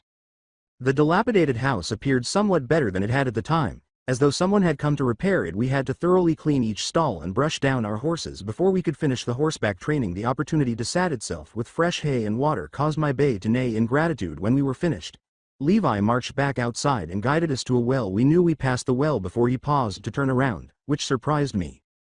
"Eren will now begin his training. I want the rest of you to go with Eld and Gunther for combat training. I want Naruto to stay here," he said as an afterthought. Eld and Gunther led everyone away so they could practice hand-to-hand fighting. Both Mikasa and Armin looked back at me as they left. Naruto appeared uncertain, as though he wasn't sure why he should stay here. Petra softly asked, "What do you want us to do?" Petra nodded and put her little hands on her blades. Knuckles whitened with anticipation. "You will need to get ready for any sign that things are not going as planned. I want you to help stop Eren if he loses control." As Oluo tried to reassure his teammate, he boasted, "I'll be able to stop him by myself if he causes any trouble." She shook her head and rolled her eyes at him, but a tiny smile briefly flashed across her face before it was gone. "Why am I here then?" asked Naruto, his expression disbelieving. Naruto nodded with a contemplative look on his face. You are here to help and observe. I want you to move at any signs of trouble because you happen to be faster than a normal human. You also need to know what his turning into a titan will entail. Levi commanded, anytime now Eren, while holding a knife. Hanji, who was waiting impatiently for my transformation, exclaimed, yes, I want to see it. It took you long enough. Her eyes had a manic gleam. I took a nervous swallow and raised my fist. I took a deep bite and drew blood. The metallic smell of the hot liquid filled my nostrils, and I could feel it pour freely into my mouth. Nothing took place. Hanji pouted. What went wrong? I'm not sure, I said, glancing at my heavily bleeding thumb. I guess I don't really have a goal. Is there anything specific you want me to do? Use this. You can write something good enough, Levi asked, looking irritated. With Oluo, Petra, and Naruto's help, he had pulled over a pole that was big enough for my titan form to hold onto. I said, I think so, and then I tried again. Smoke billowed around me as I bit down again. I was covered in titan flesh, and a streak of light swept across the sky. Little figures were at my feet. When I opened my eyes, Naruto's mouth was hanging open in shock as Oluo and Petra's hands were tightly gripping their blades. Levi looked up calmly, then pointed to the pole. I took care not to break it when I picked it up. As I began to write, an odd thing began to occur. My vision became fuzzy, and pictures started to appear in my mind. They belonged to Naruto. I gripped the sides of my head tightly as they rushed through my mind in a raging tide. I let go of the pole I was holding, forcing the others to move aside as if they were becoming a part of me. The visions came more quickly and blended with my senses. I heard nothing but shit before the memories slowed their frantic pace. I saw someone on the ground with their hands over their head, screaming in agony, in what looked like a red cocoon. I didn't immediately recognize the person as Naruto. He took a hand off his head and fumbled for his pocket. He clenched his fist and yanked out a piece of paper. He made an effort to place it on his forehead, which put out the fire. He stumbled to his feet, yanking the paper away as he did so, and then fell in a heap of fatigue. I became aware that I had been freed from my titan form. At this point, Hanji was keeping me upright while observing the scene with an inquisitive yet slightly terrified look. I noticed that I had kept my limbs this time when I looked down. Wah! I began. But Hanji interrupted me. She kept a close eye on Naruto, looking for any indications of danger. With a sigh of relief, she stood up and assisted me in doing the same. That was interesting. A shame we weren't able to get anything done though. Levi said savagely, do you know when to hold your tongue? What happened? He asked in a more subdued tone after turning his gaze from Naruto to me. I don't know, was my honest response. Naruto also shook his head in astonishment. He seemed to have the same ignorance as me. The Lance Corporal gave the order. Okay, we'll end training for today. Petra and Oluo, go get the others. We need to have a meeting, sir, was all they could say as they hurried to retrieve the rest of our team. Levi guided them into a conference room and back to the house. After everyone had assembled, he leaned expectantly against a wall as Naruto turned back to face me. I asked, now would you care to tell us what the hell happened? Naruto parted his lips and started speaking. How can I even start? What did I see at the time? I'm not really sure why I started to use my other source of power. To be honest, I couldn't seem to stop it either. I do know that I saw some stuff while I was being influenced. Levi asked impatiently, would you care to elaborate? It was kind of a blur, but I remembered seeing something about this world, maybe memories from the past. I said sheepishly. I was at a loss as to how to describe it. I didn't have a clear view of what had transpired. That was informational, Levi retorted cynically. He turned to face Eren and raised an eyebrow, asking, do you have anything to add? Before responding, Eren glanced down at his tangled fingers. It's like what Naruto said. Instead of memories about here though, I had memories about him. They just came in a flood and I couldn't make out anything really specific. You mean you had memories of each other? Wait a moment, Naruto. Did you say this world? It sounds as though you don't come from here, asked Armin. Oh well, I said haltingly. I made a mistake, which I discovered too late. Of course he's not from this world. Do you think someone with that kind of power exists here? Replied Sasha. Hanji nodded thoughtfully in response. It would make sense. I can't see people like you staying hidden for very long, she said. In confirmation, everyone turned to face me. I lowered my shoulders in surrender. I'm not really sure where I belong. I know I'm from a village called Konohagakure, but I don't really know where it is. The only information I have of my past comes from my memories, and even those are random. With a worried tone, Krista asked, you mean you can't remember anything? I dug my grave and went with it because, I guess, there really wasn't a better moment to tell the whole truth. Yeah, I woke up in the forest alone. I don't know how I got there. After a week alone, the Scouting Legion found me, and you know the rest from there. Everyone's expressions were thoughtful in response to the new information compared to what I had previously told them. This story most likely made more sense. The pieces seemed to be fitting together in their minds. Gunther asked. Why are you here then? I left out details about the organization and how they brought me here, saying, I'm still trying to figure that out. They didn't need to know certain things however. I was shocked to see that they were accepting the information. The fact that they have enormous machines that kill people, I suppose, probably increased the number of things they were willing to believe. That's enough questions. It seems like we still have things that need to be sorted out, the corporal ordered angry. He rubbed his forehead. He finished by saying, everyone needs to sleep. You'll be serving your punishment tomorrow. He then turned to leave the room. Removing himself from the wall he had been leaning against, the others rose from their seats and went to arrange our sleeping arrangements for the evening. While the majority of the others were placed in pairs, I was given my own room before heading to my room next door. Armin and Aren said goodnight to me. I was shocked to discover that a bed with clean linens was waiting for me. After removing my boots and setting my journal on the room's desk, I lay down and looked out the window while tucking the covers under my arm. I was still unsure of how to interpret the events of that afternoon. There didn't seem to be any rational explanation for why Aren and I would have this peculiar bond. I searched for one of the tags Katsumi had given me in my pockets. I took it out and looked at it to see if there was anything familiar that would bring back memories. I put it back in my pocket in frustration. After failing to think of anything, I turned onto my side and dozed off. Imagination. I could see the man had long brown hair, but he was facing away from me. He wore polished leather shoes and a lab coat. He appeared to be paying close attention to something. I glanced around the room and saw what appeared to be a laboratory, complete with spotless counters and odd-looking equipment. A woman in a white coat came into the room and said something I didn't understand with a nod. The man followed her out. I trailed behind them. They entered a larger room where a titan was shackled to a wall compared to the ones I had met in the forest. The titan appeared to be more intelligent. He, or at least I thought it was a he, observed the researchers with curiosity, occasionally shaking its head or nodding in response to inquiries. Occasionally, the researcher I had been following took notes in a journal while observing the titan. One of the researchers went up to the titan and offered it a piece of paper. After glancing at it, the monster reached out and grabbed it. Everyone in the room paused to observe the action. The majority were giving each other triumphant handshakes. The titan's hand briefly lingered over the assistant's hand before reaching out to lift her. The titan was not listening to the assistant's calm command to put her down. It opened its mouth and swallowed the researcher whole, revealing gleaming teeth. The other researchers let out a scream. After that, there was mayhem as the titan's pupils widened and he escaped his restraints, snatching each individual by hand and dismembering those who resisted. The scientists fled. A few courageous individuals approached the beast with weapons in an attempt to get a clear shot at the back of his neck before the titan was finally brought down, a piece of flesh missing from the back of its neck. 5 were slain. I had followed the man into the room, and he went up to the fallen monster. The flesh started to crumble, and he stopped in front of it. He made a note in his journal and shook his head. He looked over at the other researchers. In the process of processing what had happened to their colleagues, many were curled up on themselves and sprouting absurd things. He parted his lips to speak. We have failed here, but in other ways we have succeeded. Those who have perished here shall be remembered as heroes who have sacrificed their lives for the sake of humanity. We need to keep going. We have come so far already and the end is near now. We need to make some alterations before we continue with the next subject. A lot of people had paused to hear him. They led the rest of their stunned colleagues out of the room. A team of men entered to tidy up the mess. The man I had been following left the room. Dr. Jaeger, you can't do that, exclaimed a woman as she trailed the man down a small corridor. He was walking toward a door with a torch in one hand. After opening it and letting the women in, he followed her. Boiling chemical compositions and test tubes filled the room. Candlelight flickered in the room, which was lined with counters. You know as well as I do that I may be the only one who can. Besides, I have a backup plan if this doesn't work.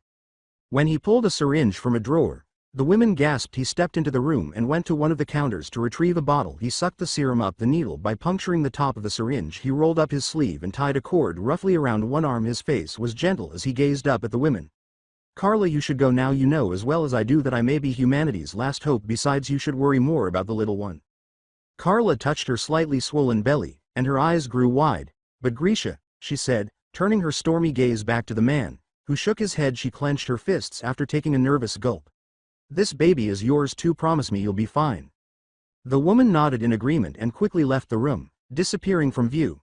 You know I can't make that promise. I'll try though, I promise you that. After watching her go, the man turned back to his current task as he inserted the syringe deeply into a vein. He prepared himself. Light flooded the room and he screamed. Final Fantasy.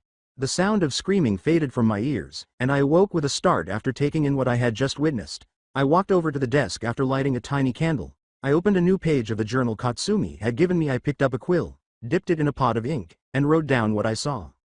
Because it was so detailed, I knew it wasn't just another dream, it resembled the caliber of my earlier recollections. I was moved by the name Jaeger, or they somehow connected to Eren. Why, then, would I remember his family members? I gave a frustrated shake of my head. There was no logic to this world. There were too many unanswered questions. I felt as though I ought to be tying them together in some way, but there were still a few gaps.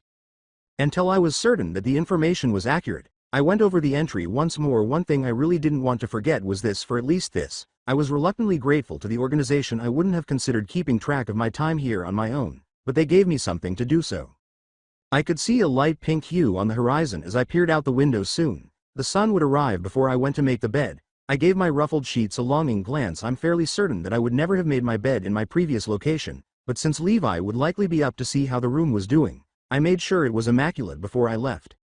I crept down the hall in silence until I came to the main door. I was shocked to see someone else up at this hour. When I left the house, she turned to face me, and I saw that her hazel eyes briefly met mine before a tiny smile appeared on her lips. She shifted to make room, and Petra patted the ground beside her. I relished the opportunity to watch the sun rise as I observed the horizon. This place was bearable because of small things like this. I didn't exactly have time to enjoy the unadulterated beauty of this world because of the chaos of my stay here. Orange joined the pink hue of the sky as the expanding light source spread its rays throughout the world. Petra whispered, "It's so beautiful," adding a little diversion from the calm of the morning. She turned to face me with a smile before turning her gaze back to the skyline. I didn't know what to say, so I answered with a slightly foolish, "Yeah." She stood up and brushed off her pants. After a few more moments, she motioned for me to follow her as she opened the door. She started a fire in the kitchen, and I went with her. She put a pot of water on the burner and it began to boil. She pointed to the cabinets and said, "Could you grab me some tea leaves and set the table?" In order to find the necessary items, I opened the doors. I removed a number of plates, cups, and other pieces of silverware and set them on the dining room tables. As I set each place, my footsteps were muffled by the plush carpet beneath the tables as Petra worked her magic in the kitchen. A wonderful aroma filled the house as the members awoke. Doors could be heard opening all over the house to assist Petra in finishing and bringing out the food. I returned to the kitchen. The younger members combed their ruffled hair and rubbed sleep from their eyes. I sat down next to Ren, Armin, and Mikasa while Levi's squad talked about the day's plans. As soon as the food was distributed, the sounds of eating filled the entire house. Before consuming a spoonful of the porridge Petra had made for us, I took a sip of the peculiar tea. My taste buds exploded from the strange spices used to season it. Everyone else appeared to be enjoying the meal, too, I noticed. Curiosity overcame me as I opened my mouth to speak to Ren, recalling my dream as we ate. "Say, Ren, do you know anyone by the name of Grisha or Carla?" Startled, Ren dropped his spoon. The name caused Mikasa and Armin's eyes to widen as well, and their faces lit up with recognition. "Uneasy," he said. "Yeah, why do you ask?" Everyone had stopped eating by this point to listen in on the discussion. I answered, "I had a dream and their names were mentioned." As the others listened, I gave a brief account of the dream, saying, "It seemed like one of the memories that I've had before." Eren said, "Grisha and Carla are my parents." Once I was done. "Really? Do you think I could talk to them?" The house fell silent awkwardly for a moment before Mikasa spoke. "You can't. Eren's mom is dead and his father disappeared." Oh, I was unsure of how to react to that. After all, I was unable to recall my own parents. "I'm sorry." Eren answered, "It's okay, it's over." He stirred his food with his spoon, looking a little sad. Levi began, "All right. Listen up, brats," ignoring the room's silence as he spoke to the squad's younger members. "Today you'll be cleaning this house from top to bottom. We'll be staying here for a couple of weeks and I don't want to live in a shithole. You'll be cleaning to my standards," he said with a sparkle in his eyes. They all got up and complained. A broom, and other cleaning supplies were given to each of us. I couldn't stop thinking about what I had seen in my memory while I worked. I was aware that I would have to wait for more information to fill in the blanks. All I could do would be to wait patiently. It was very unfortunate that I lacked patience. A few days had gone by, and aside from the extensive training I had received, nothing noteworthy had actually happened. After completing my journal entry, I looked out the window. The last 2 days had mostly been spent cleaning. In addition to taking care of our horses, each of us was given a daily task to complete. We quickly came up with a routine, and I was always exhausted when I went to bed. I received additional instruction based on the world's history and the Scouting Legion's intelligence of Titans, while the other trainees received only basic instruction. Hanji was delighted to share their expertise with me. I listened to her many theories all night long, many of which eventually became repetitive. I couldn't say that I was particularly sad to see her leave to attend to other matters in a different district. I hadn't had any more nightmares since that one. To put it mildly, it was disappointing. I wasn't really complaining, But I was stuck here for a very long time despite the fact that I had made many friends with other core members. I couldn't help but feel that my friends back home needed me more. The knowledge that I would soon be seeing Ren again for another session was the only thing that had truly kept me going. I completed my own training prior to the meeting to avoid embarrassing myself once more. As I sat on my bed, delicious smells had permeated beneath the door, signifying that dinner was finished. I blew out the candle as I exited the room after getting out of bed and placing my journal back on the desk. I could hear Sasha and Jean, who were in charge of the kitchen, fighting over what last seasoning to put on the food. As I descended the stairs armed with a ladle, Sasha argued, just because we work for the military doesn't mean that we had to suffer from bland food. She appeared to be on the verge of hitting Jean in the head with it. But you don't have to kill it, you'll make it too strong and then it will be ruined, replied Jean. I made the decision to attempt to assist them with this when I ventured into the kitchen to share my thoughts with them. I agree with Sasha on this one. Connie walked past me to retrieve additional plates. Sasha smiled warmly at him and said, Jean, I think you should step down for this one. Sasha is our culinary expert here. He walked out of the room to call everyone to dinner, complaining, okay, do what you want. Everyone will agree with me that you overdid it. As she turned to complete the remaining dinner preparations, Sasha's smile widened to get some water from a nearby stream. I went outside. Levi had prohibited us from drinking alcohol, so the only beverage available in this remote location was tea. I snatched up a barrelful and ran back. As I walked past the stable on my way back to the house, the horses neighed at me. Everyone had already taken their seats and was patiently waiting for me to return. By the time I arrived, I truly felt like I belonged. In times like these, before I sat down, I quickly gave the kids some water. The crew started to resemble a pack of animals as soon as my body settled into the chair. To obtain the best cuts of meat in this home, you had to be quick. Naturally, Levi's team received the best pieces, but Sasha was always able to save a few for the rest of us. Before grabbing a potato and starting to eat, Sasha swiftly grabbed one of the previously mentioned pieces for herself. After Ren and Jean exchanged glances, Reiner was able to take the next best option from beneath their noses. Knowing that we would at least have something to eat, the rest of us stayed out of it. Sasha really was a master chef. The meat was expertly seasoned and tenderized. We also made sure Jean knew about this. Hey Jean, what were you saying about the meat being over-seasoned? You seem to be enjoying it too much. If that's the case, I said.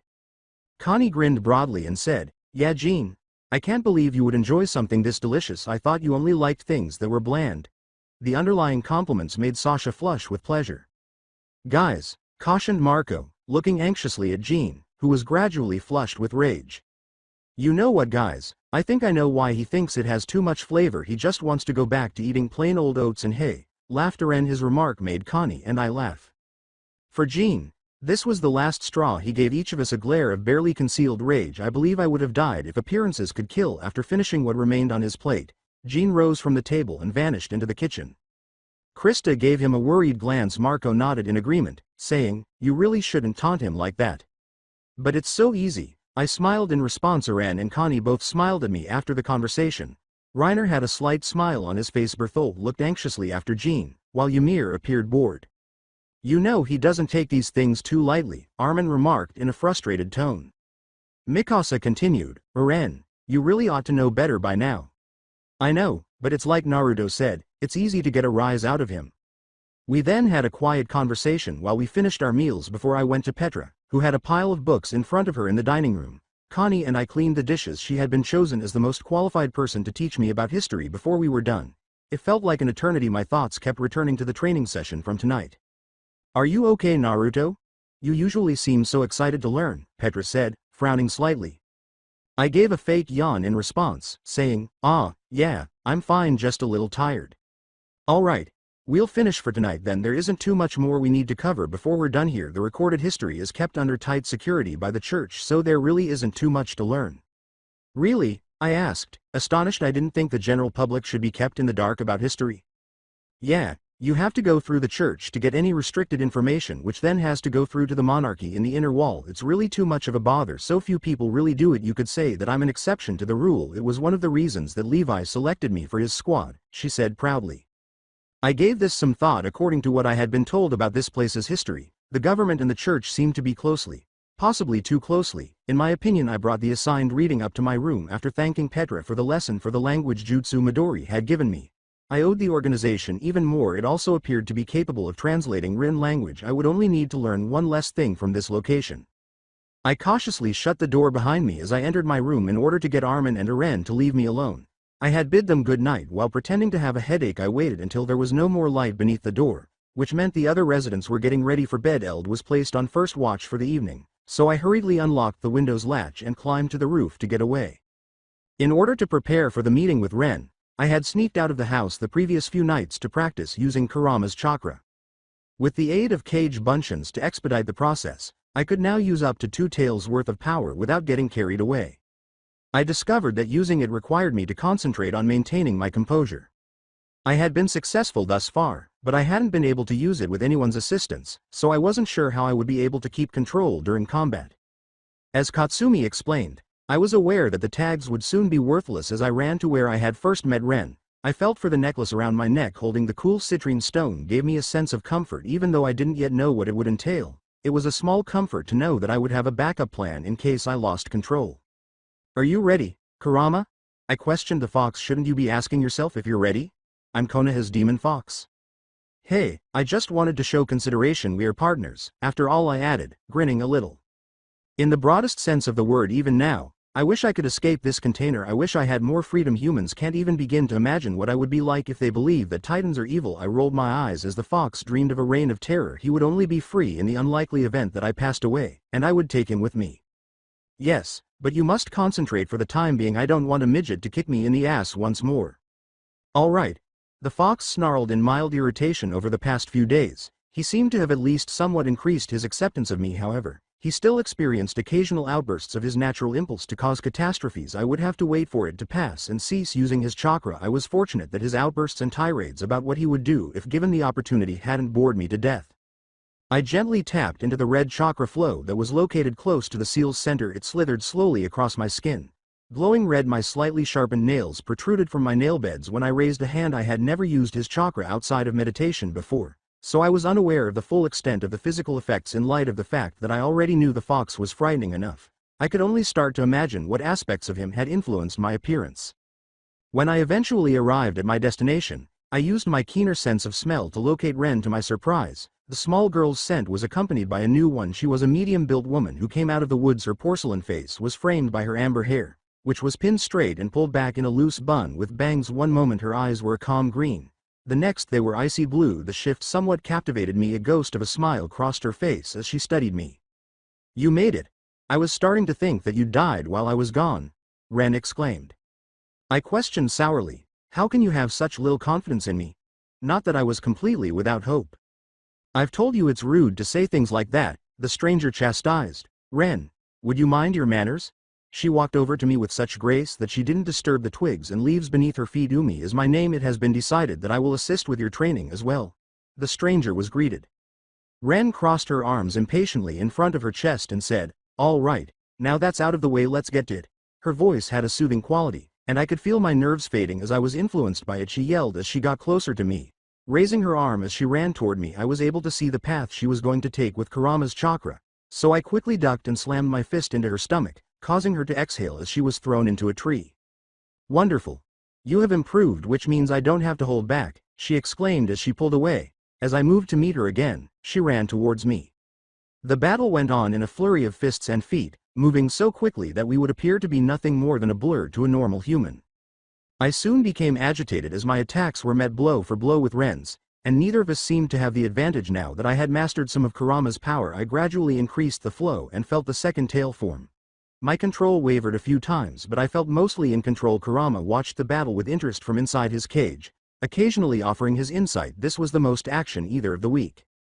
Ren was still matching me, so I increased it even more. The third tail appeared, and I could feel my control slipping a little more. Anger surged in as I charged head-on into Ren, landing a blow on her cheek while she aimed an uppercut at my chin. We both connected in midair, sending us both flying backwards, and I growled in an animalistic way. I felt Kurama's chakra calm down as it reduced its turbulent flow, allowing me to focus once more. I shook my head before charging past Umi and back towards Ren. At this point, Umi acted, revealing her purpose in my training, walking slowly towards me with a soothing expression. "Naruto, calm down," she commanded, repeating the command softly as she got closer. I heard Umi say, "Very good," before I turned my attention back to Ren. The fight went on like this for another hour, during which time Umi would repeatedly give gentle commands that would calm the agitated flow of chakra and Kurama's natural anger.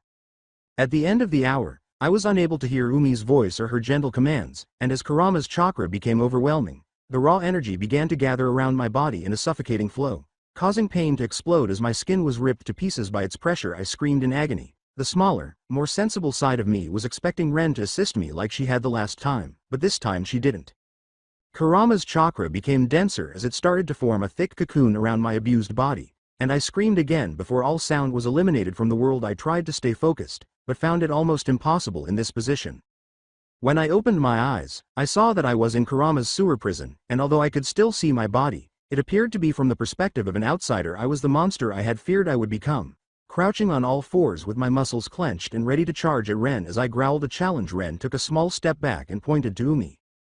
As she held it out in front of her, golden chains held my body in place while my own pendant responded. I roared in frustration as I was held in place, struggling against my bonds, but failing. The woman reached under the collar of her black cloak and removed a pendant that was suspended from a chain hanging around her neck. As Kurama's chakra gradually returned, I was able to regain my normal appearance, with burn marks all over my body and a raw quality to the skin that promised infection if left untreated. I found myself in a state of intense pain as I fully entered my body again, struggling to stay aware of my surroundings. As Kurama's chakra healed the worst of my wounds, I stood up shakily on weak limbs, feeling the stone around my neck, which was now warm to the touch, and turning to face Umi, I noticed that her pendant was the same as mine, suggesting a connection between them. How? I coughed as I struggled to speak, and Umi gave me a flask sympathetically. I gave it a quick sniff and realized it was just water. Then I indulged my raw throat, closed the lid, and started over. How did you do that? I can stop the chakra flow by connecting this pendant to yours. Umi, who appeared somewhat paler than usual, offered an explanation, saying, "It's more complex, but that is all you need to understand." "Thanks," I said, realizing that I wouldn't have been able to get out of that one on my own. I knew that the three-tailed state was bad, but I didn't realize that once the fourth-tailed state was started, I would have no control at all. Umi gave me a little smile before heading out. I called out, "Wait," and discovered that her scent had vanished entirely. Odd. What was the purpose of that? Ren, who had stayed behind, was asked. How can I be certain? That's exactly how Umi is. She fulfills her obligation and departs. All right, so how did I do? In addition to feeling completely exhausted, I noticed that I didn't have nearly as many aches as I had the last time I had sparred with the organization member, so I thought I had at least performed better than the last time. You did better, but you still have a long way to go, Ren said after giving a thoughtful look. You appear to have mastered the simpler portions. However, the tags are now essentially worthless. She turned and walked away, leaving me alone. We'll meet here in 2 days from now, she said in an unusually serious tone. As I turned back toward my starting point, I thought I had improved. I hurried through the trees as quickly as I could, keeping in mind my depleted chakra reservoirs, and I was shocked to see how much was missing. When I went to ask Kurama about it, I discovered that he was either asleep or faking it, which was quite possible. I ran up the side of the building and through the window to my room, where I collapsed on the bed and passed out. Oluo was on guard duty when I arrived at the building. A change in guard meant that I had been gone for a good 4 hours, leaving me with little time to recover from my little adventure. The food was on the table, but before I could reach for the porridge, Jean placed a covered plate in front of myself, Connie, and Eren. I looked at it suspiciously. I reluctantly got out of bed as Gunther knocked on the door, waking us up for the day. I stretched my aching muscles, which, surprisingly, didn't feel as bad as they had back when I had first taken on Ren. I ran a hand through my hair as I made my way down the hall and into the dining room, where I saw Jean grinning. I should have been warned by this, but I was too sleep-deprived to really consider this small detail. What is it? I inquired. Oh, just a small item I made for you myself, he answered. I thought you'd like to eat the delicacy of my hometown. Thanks, I replied, turning to face Connie and Eren, who shrugged and reached to reveal their plates as well. I felt my heart sink when I saw the plate that was set in front of me. A little mound of oats and a few bits of hay, a horse-friendly meal. What's this? Eren looked shocked and disgusted at his own food display and asked Connie, looking at his plate. You guys were curious about bland flavors. I wanted to show it to you myself. Jean grinned mischievously and said, in my town, it's often considered insulting to the cook if you don't eat all of what's placed in front of you. But this is horse food, Connie screamed. Are you suggesting that the food in my village is inadequate? What's happening? Is the food not good enough for you? Levi asked, looking down at Eren's plate before surveying the table. As he stood up to investigate the disturbance, the corporal asked, his eyes gleaming dangerously. Eren stammered, no sir, as he put a spoonful of oats on his spoon, gulped nervously, and put the spoon in his mouth. Wincing at the taste, Levi glanced at Connie and me. Before we did it again, and then he went into the kitchen to clean his plate, satisfied. "You can call me a horse all you like, but at least I've never eaten like one," declared Jean triumphantly before he sat down to enjoy his meal. The three of us blushed deeply, our appetites vanished on the spot as the room burst into laughter at our humiliation. "You are so dead," Uren muttered fiercely. Jean simply replied with a smirk. Sadly, Uren and Jean were paired against each other for combat training, and both of them used more force than would be considered necessary to disarm their opponent. Nevertheless, by the end of the day, they appeared satisfied. At least for the time being. I spent the rest of the day considering ways to exact revenge, but ultimately decided that it was at a tie until the next time. Why is it the same every time? Why even bother when they never learn anything? These exercises serve no purpose at all. Ren yelled impatiently. "He'll never get control." "Calm down, Ren. He's doing great," Midori replied. "Yes, I see promise," Umi said quietly. "It's really annoying," Ren pouted. "I don't understand why we can't just tell him and move on." "My dear, you seem to lack the virtue of patience. We will lose the opportunity to carry out the old man's wishes if we move too quickly. Do you want to do that?" Quietly, Katsumi questioned. "Obviously not. At least give me a deadline then. We have other things to worry about until then," Ren yelled angrily, sighing before continuing. Everyone gave a nod of approval. "A month?" Umi suggested. Midori said, "Fine with me," and Katsumi complied by nodding. "When are the twins going to be involved?" Since the matter had been resolved, Ren added. "Not right away. We must approach this from the right point in time." Then Midori trailed off. "If we introduce them too soon." Ren pointed to her tall friend and said, "Fine, I guess we have our work ahead of us then, Umi," to which Umi nodded in agreement. With no time to waste, the group scattered into a cloud of smoke. Final Fantasy. I opened my eyes slowly to get used to the pre-dawn light that came in through the windows. It seemed like the organization was planning something with only a month left, and I was fairly certain that I was involved. But a month? I hadn't been able to safely control the partial transformation to the four-tailed state until the last week, after which I lost control and succumbed to Kurama's influence. How was I supposed to do something that only a few, if any, Jinchuriki had been able to do before me? I clenched my hands into fists in resolve. I could do this. I thought I was halfway there. I could already feel my control getting stronger every day. As the darkness gave way to the bright morning sky, I watched the sun rise. After getting up and stretching and making my bed, I went downstairs for breakfast, but as I got closer to the kitchen, I heard arguments, so I paused and listened from the shadows. "What are you discussing? Do you really believe that something like that would cause them to do this to us?" "It's ridiculous," said Levi blandly. "Take a moment to consider it. I'm not sure how, but there must be some connection between these deaths. If they truly wanted to, they could use them to frame us," Eld said thoughtfully. "But now more than ever, they need us, more than ever. There is a chance to retake the wall at last. We have the resources to be successful. Why would this cause them to dissolve us?" Petra asked. "I'm not sure," Erwin said, feeling compelled to inform you. "I have no doubt that things are getting worse than they were in the past," a strangely familiar voice clarified. "I don't care if you have to use him to get it done. The only thing I'm sure of is that this needs to be solved and fast. If you do, it should deter them." "All right, we'll remember that," Levi concluded. "You should leave. It might look suspicious if you're seen here." There was a pause before breakfast preparations began, and chairs squeaked against the floor as they were pushed back. "Very well," the voice said. I saw a tall back come out of the kitchen, and he turned his head slightly toward me. It was Niall. I made a quick eye contact with him before he left, closing the door behind him. "I'll wake the brats," he said. "How well they've been keeping their rooms up to date is unknown." Levi asked rhetorically before leaving the room. I started to retract my way back up the staircase a moment too slowly. Levi met my eyes as I started to ascend the first step, and his eyes warned me before he walked past me. A simple jerk of his head indicated that I was to follow him. Just great, in trouble again so soon. He closed the door behind me as I entered a room that was empty, and when he turned to face me, I was taken aback by the look of apathetic acceptance on his face. "Did you hear everything?" I nodded, realizing there was no use in lying, all except the beginning.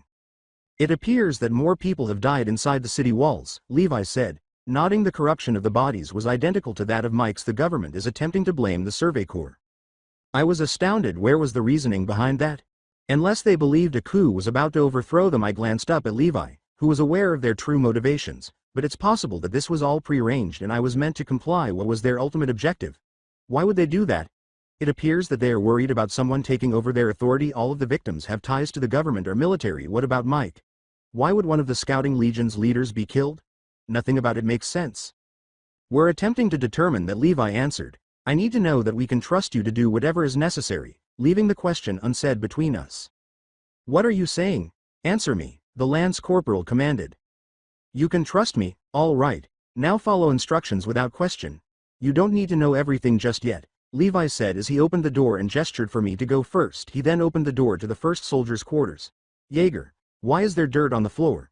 Levi barked as he inspected Aren's and Armin's room. Thankful that I had made sure my own room was in perfect condition before leaving, I made my way down the stairs for the second time that day.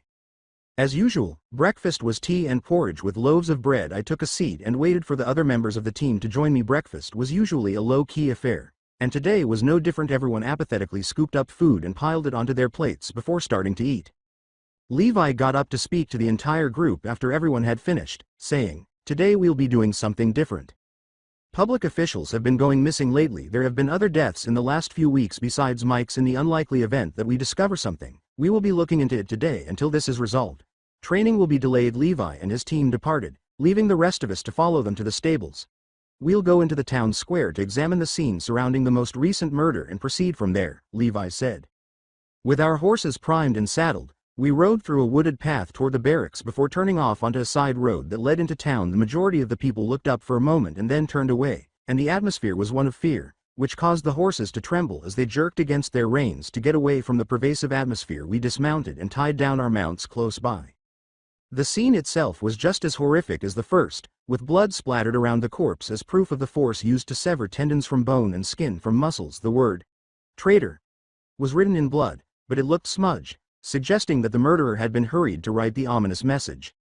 As I had done with Mike, I used chakra to examine the area and found nothing unusual in the energies surrounding the body.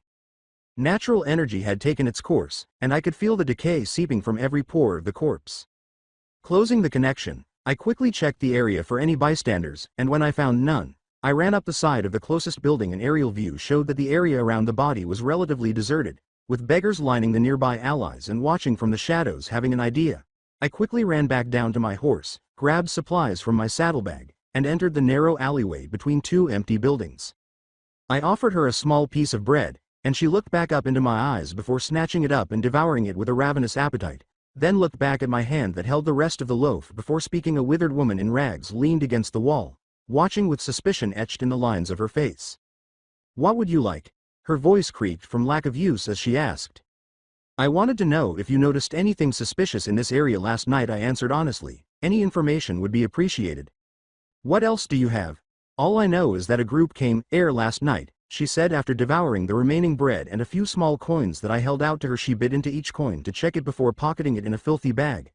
"That man there," she said, indicating the fallen soldier, "was so tightly bound that he was barely able to breathe.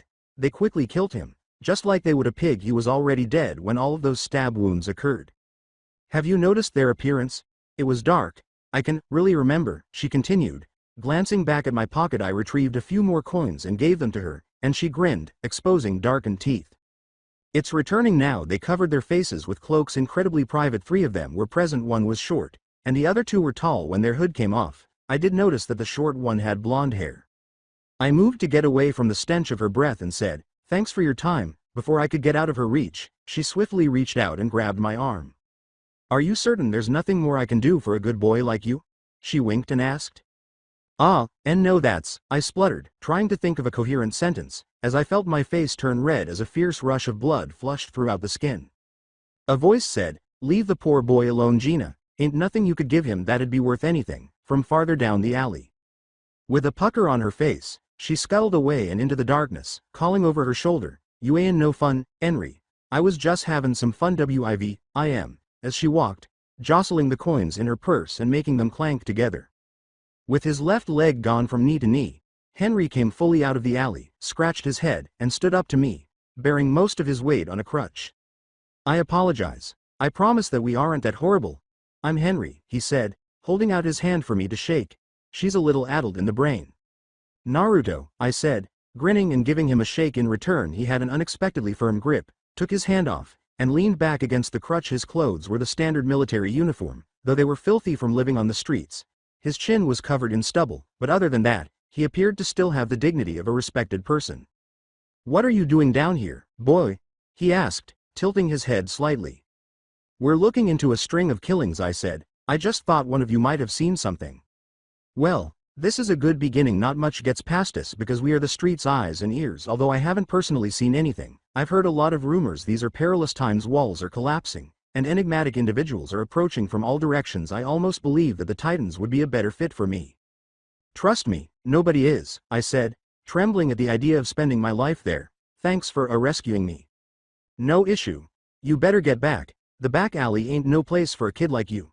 I nodded and turned to face the other members of the squad, but as I was leaving, I couldn't help but feel like someone was staring at the back of my head. I looked back, but I couldn't get rid of the feeling, so I shook my head and went up to Mikasa, Eren, and Armin. Have you guys discovered anything? As soon as I was within earshot, I asked. Nothing other than the obvious, Eren said gravely, glancing again at the disfigured body. Well, I was somewhat more successful. It appears that 3 people were present last night. They swiftly killed the man after tying him up. My source also stated that the knife wounds occurred after the fact. I'm not sure why, however. I'm not sure if she should be fully trusted. I strayed as I glanced down the empty alley once more. That ought to assist in identifying the suspects. Have you heard anything about their appearance from your source? Armin scowled and asked, his eyebrows moving in unison as he focused on the cobblestone, as though the solution was hidden in the mortar's fissures. Oh yeah. 2 of them were tall while the third was short with blonde hair. Armin's eyes briefly lit up as his head shot up at the hazy description. What is it? I need to go check something, he yelled over his shoulder as he hurried across the square. I have a feeling I know who it is, but I can't be sure, was his hurried response. Does he typically act in that manner?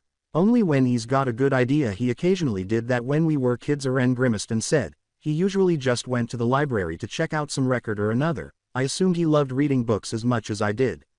Mikasa said, we should follow him. He makes an easy target, as she moved in Armin's direction, leaving Eren and me to exchange brief glances before we followed her. So that's it for today. I hope you guys enjoyed it. Don't forget to like, share and subscribe to the channel for more awesome stories like this. Thank you. See you all in my next video.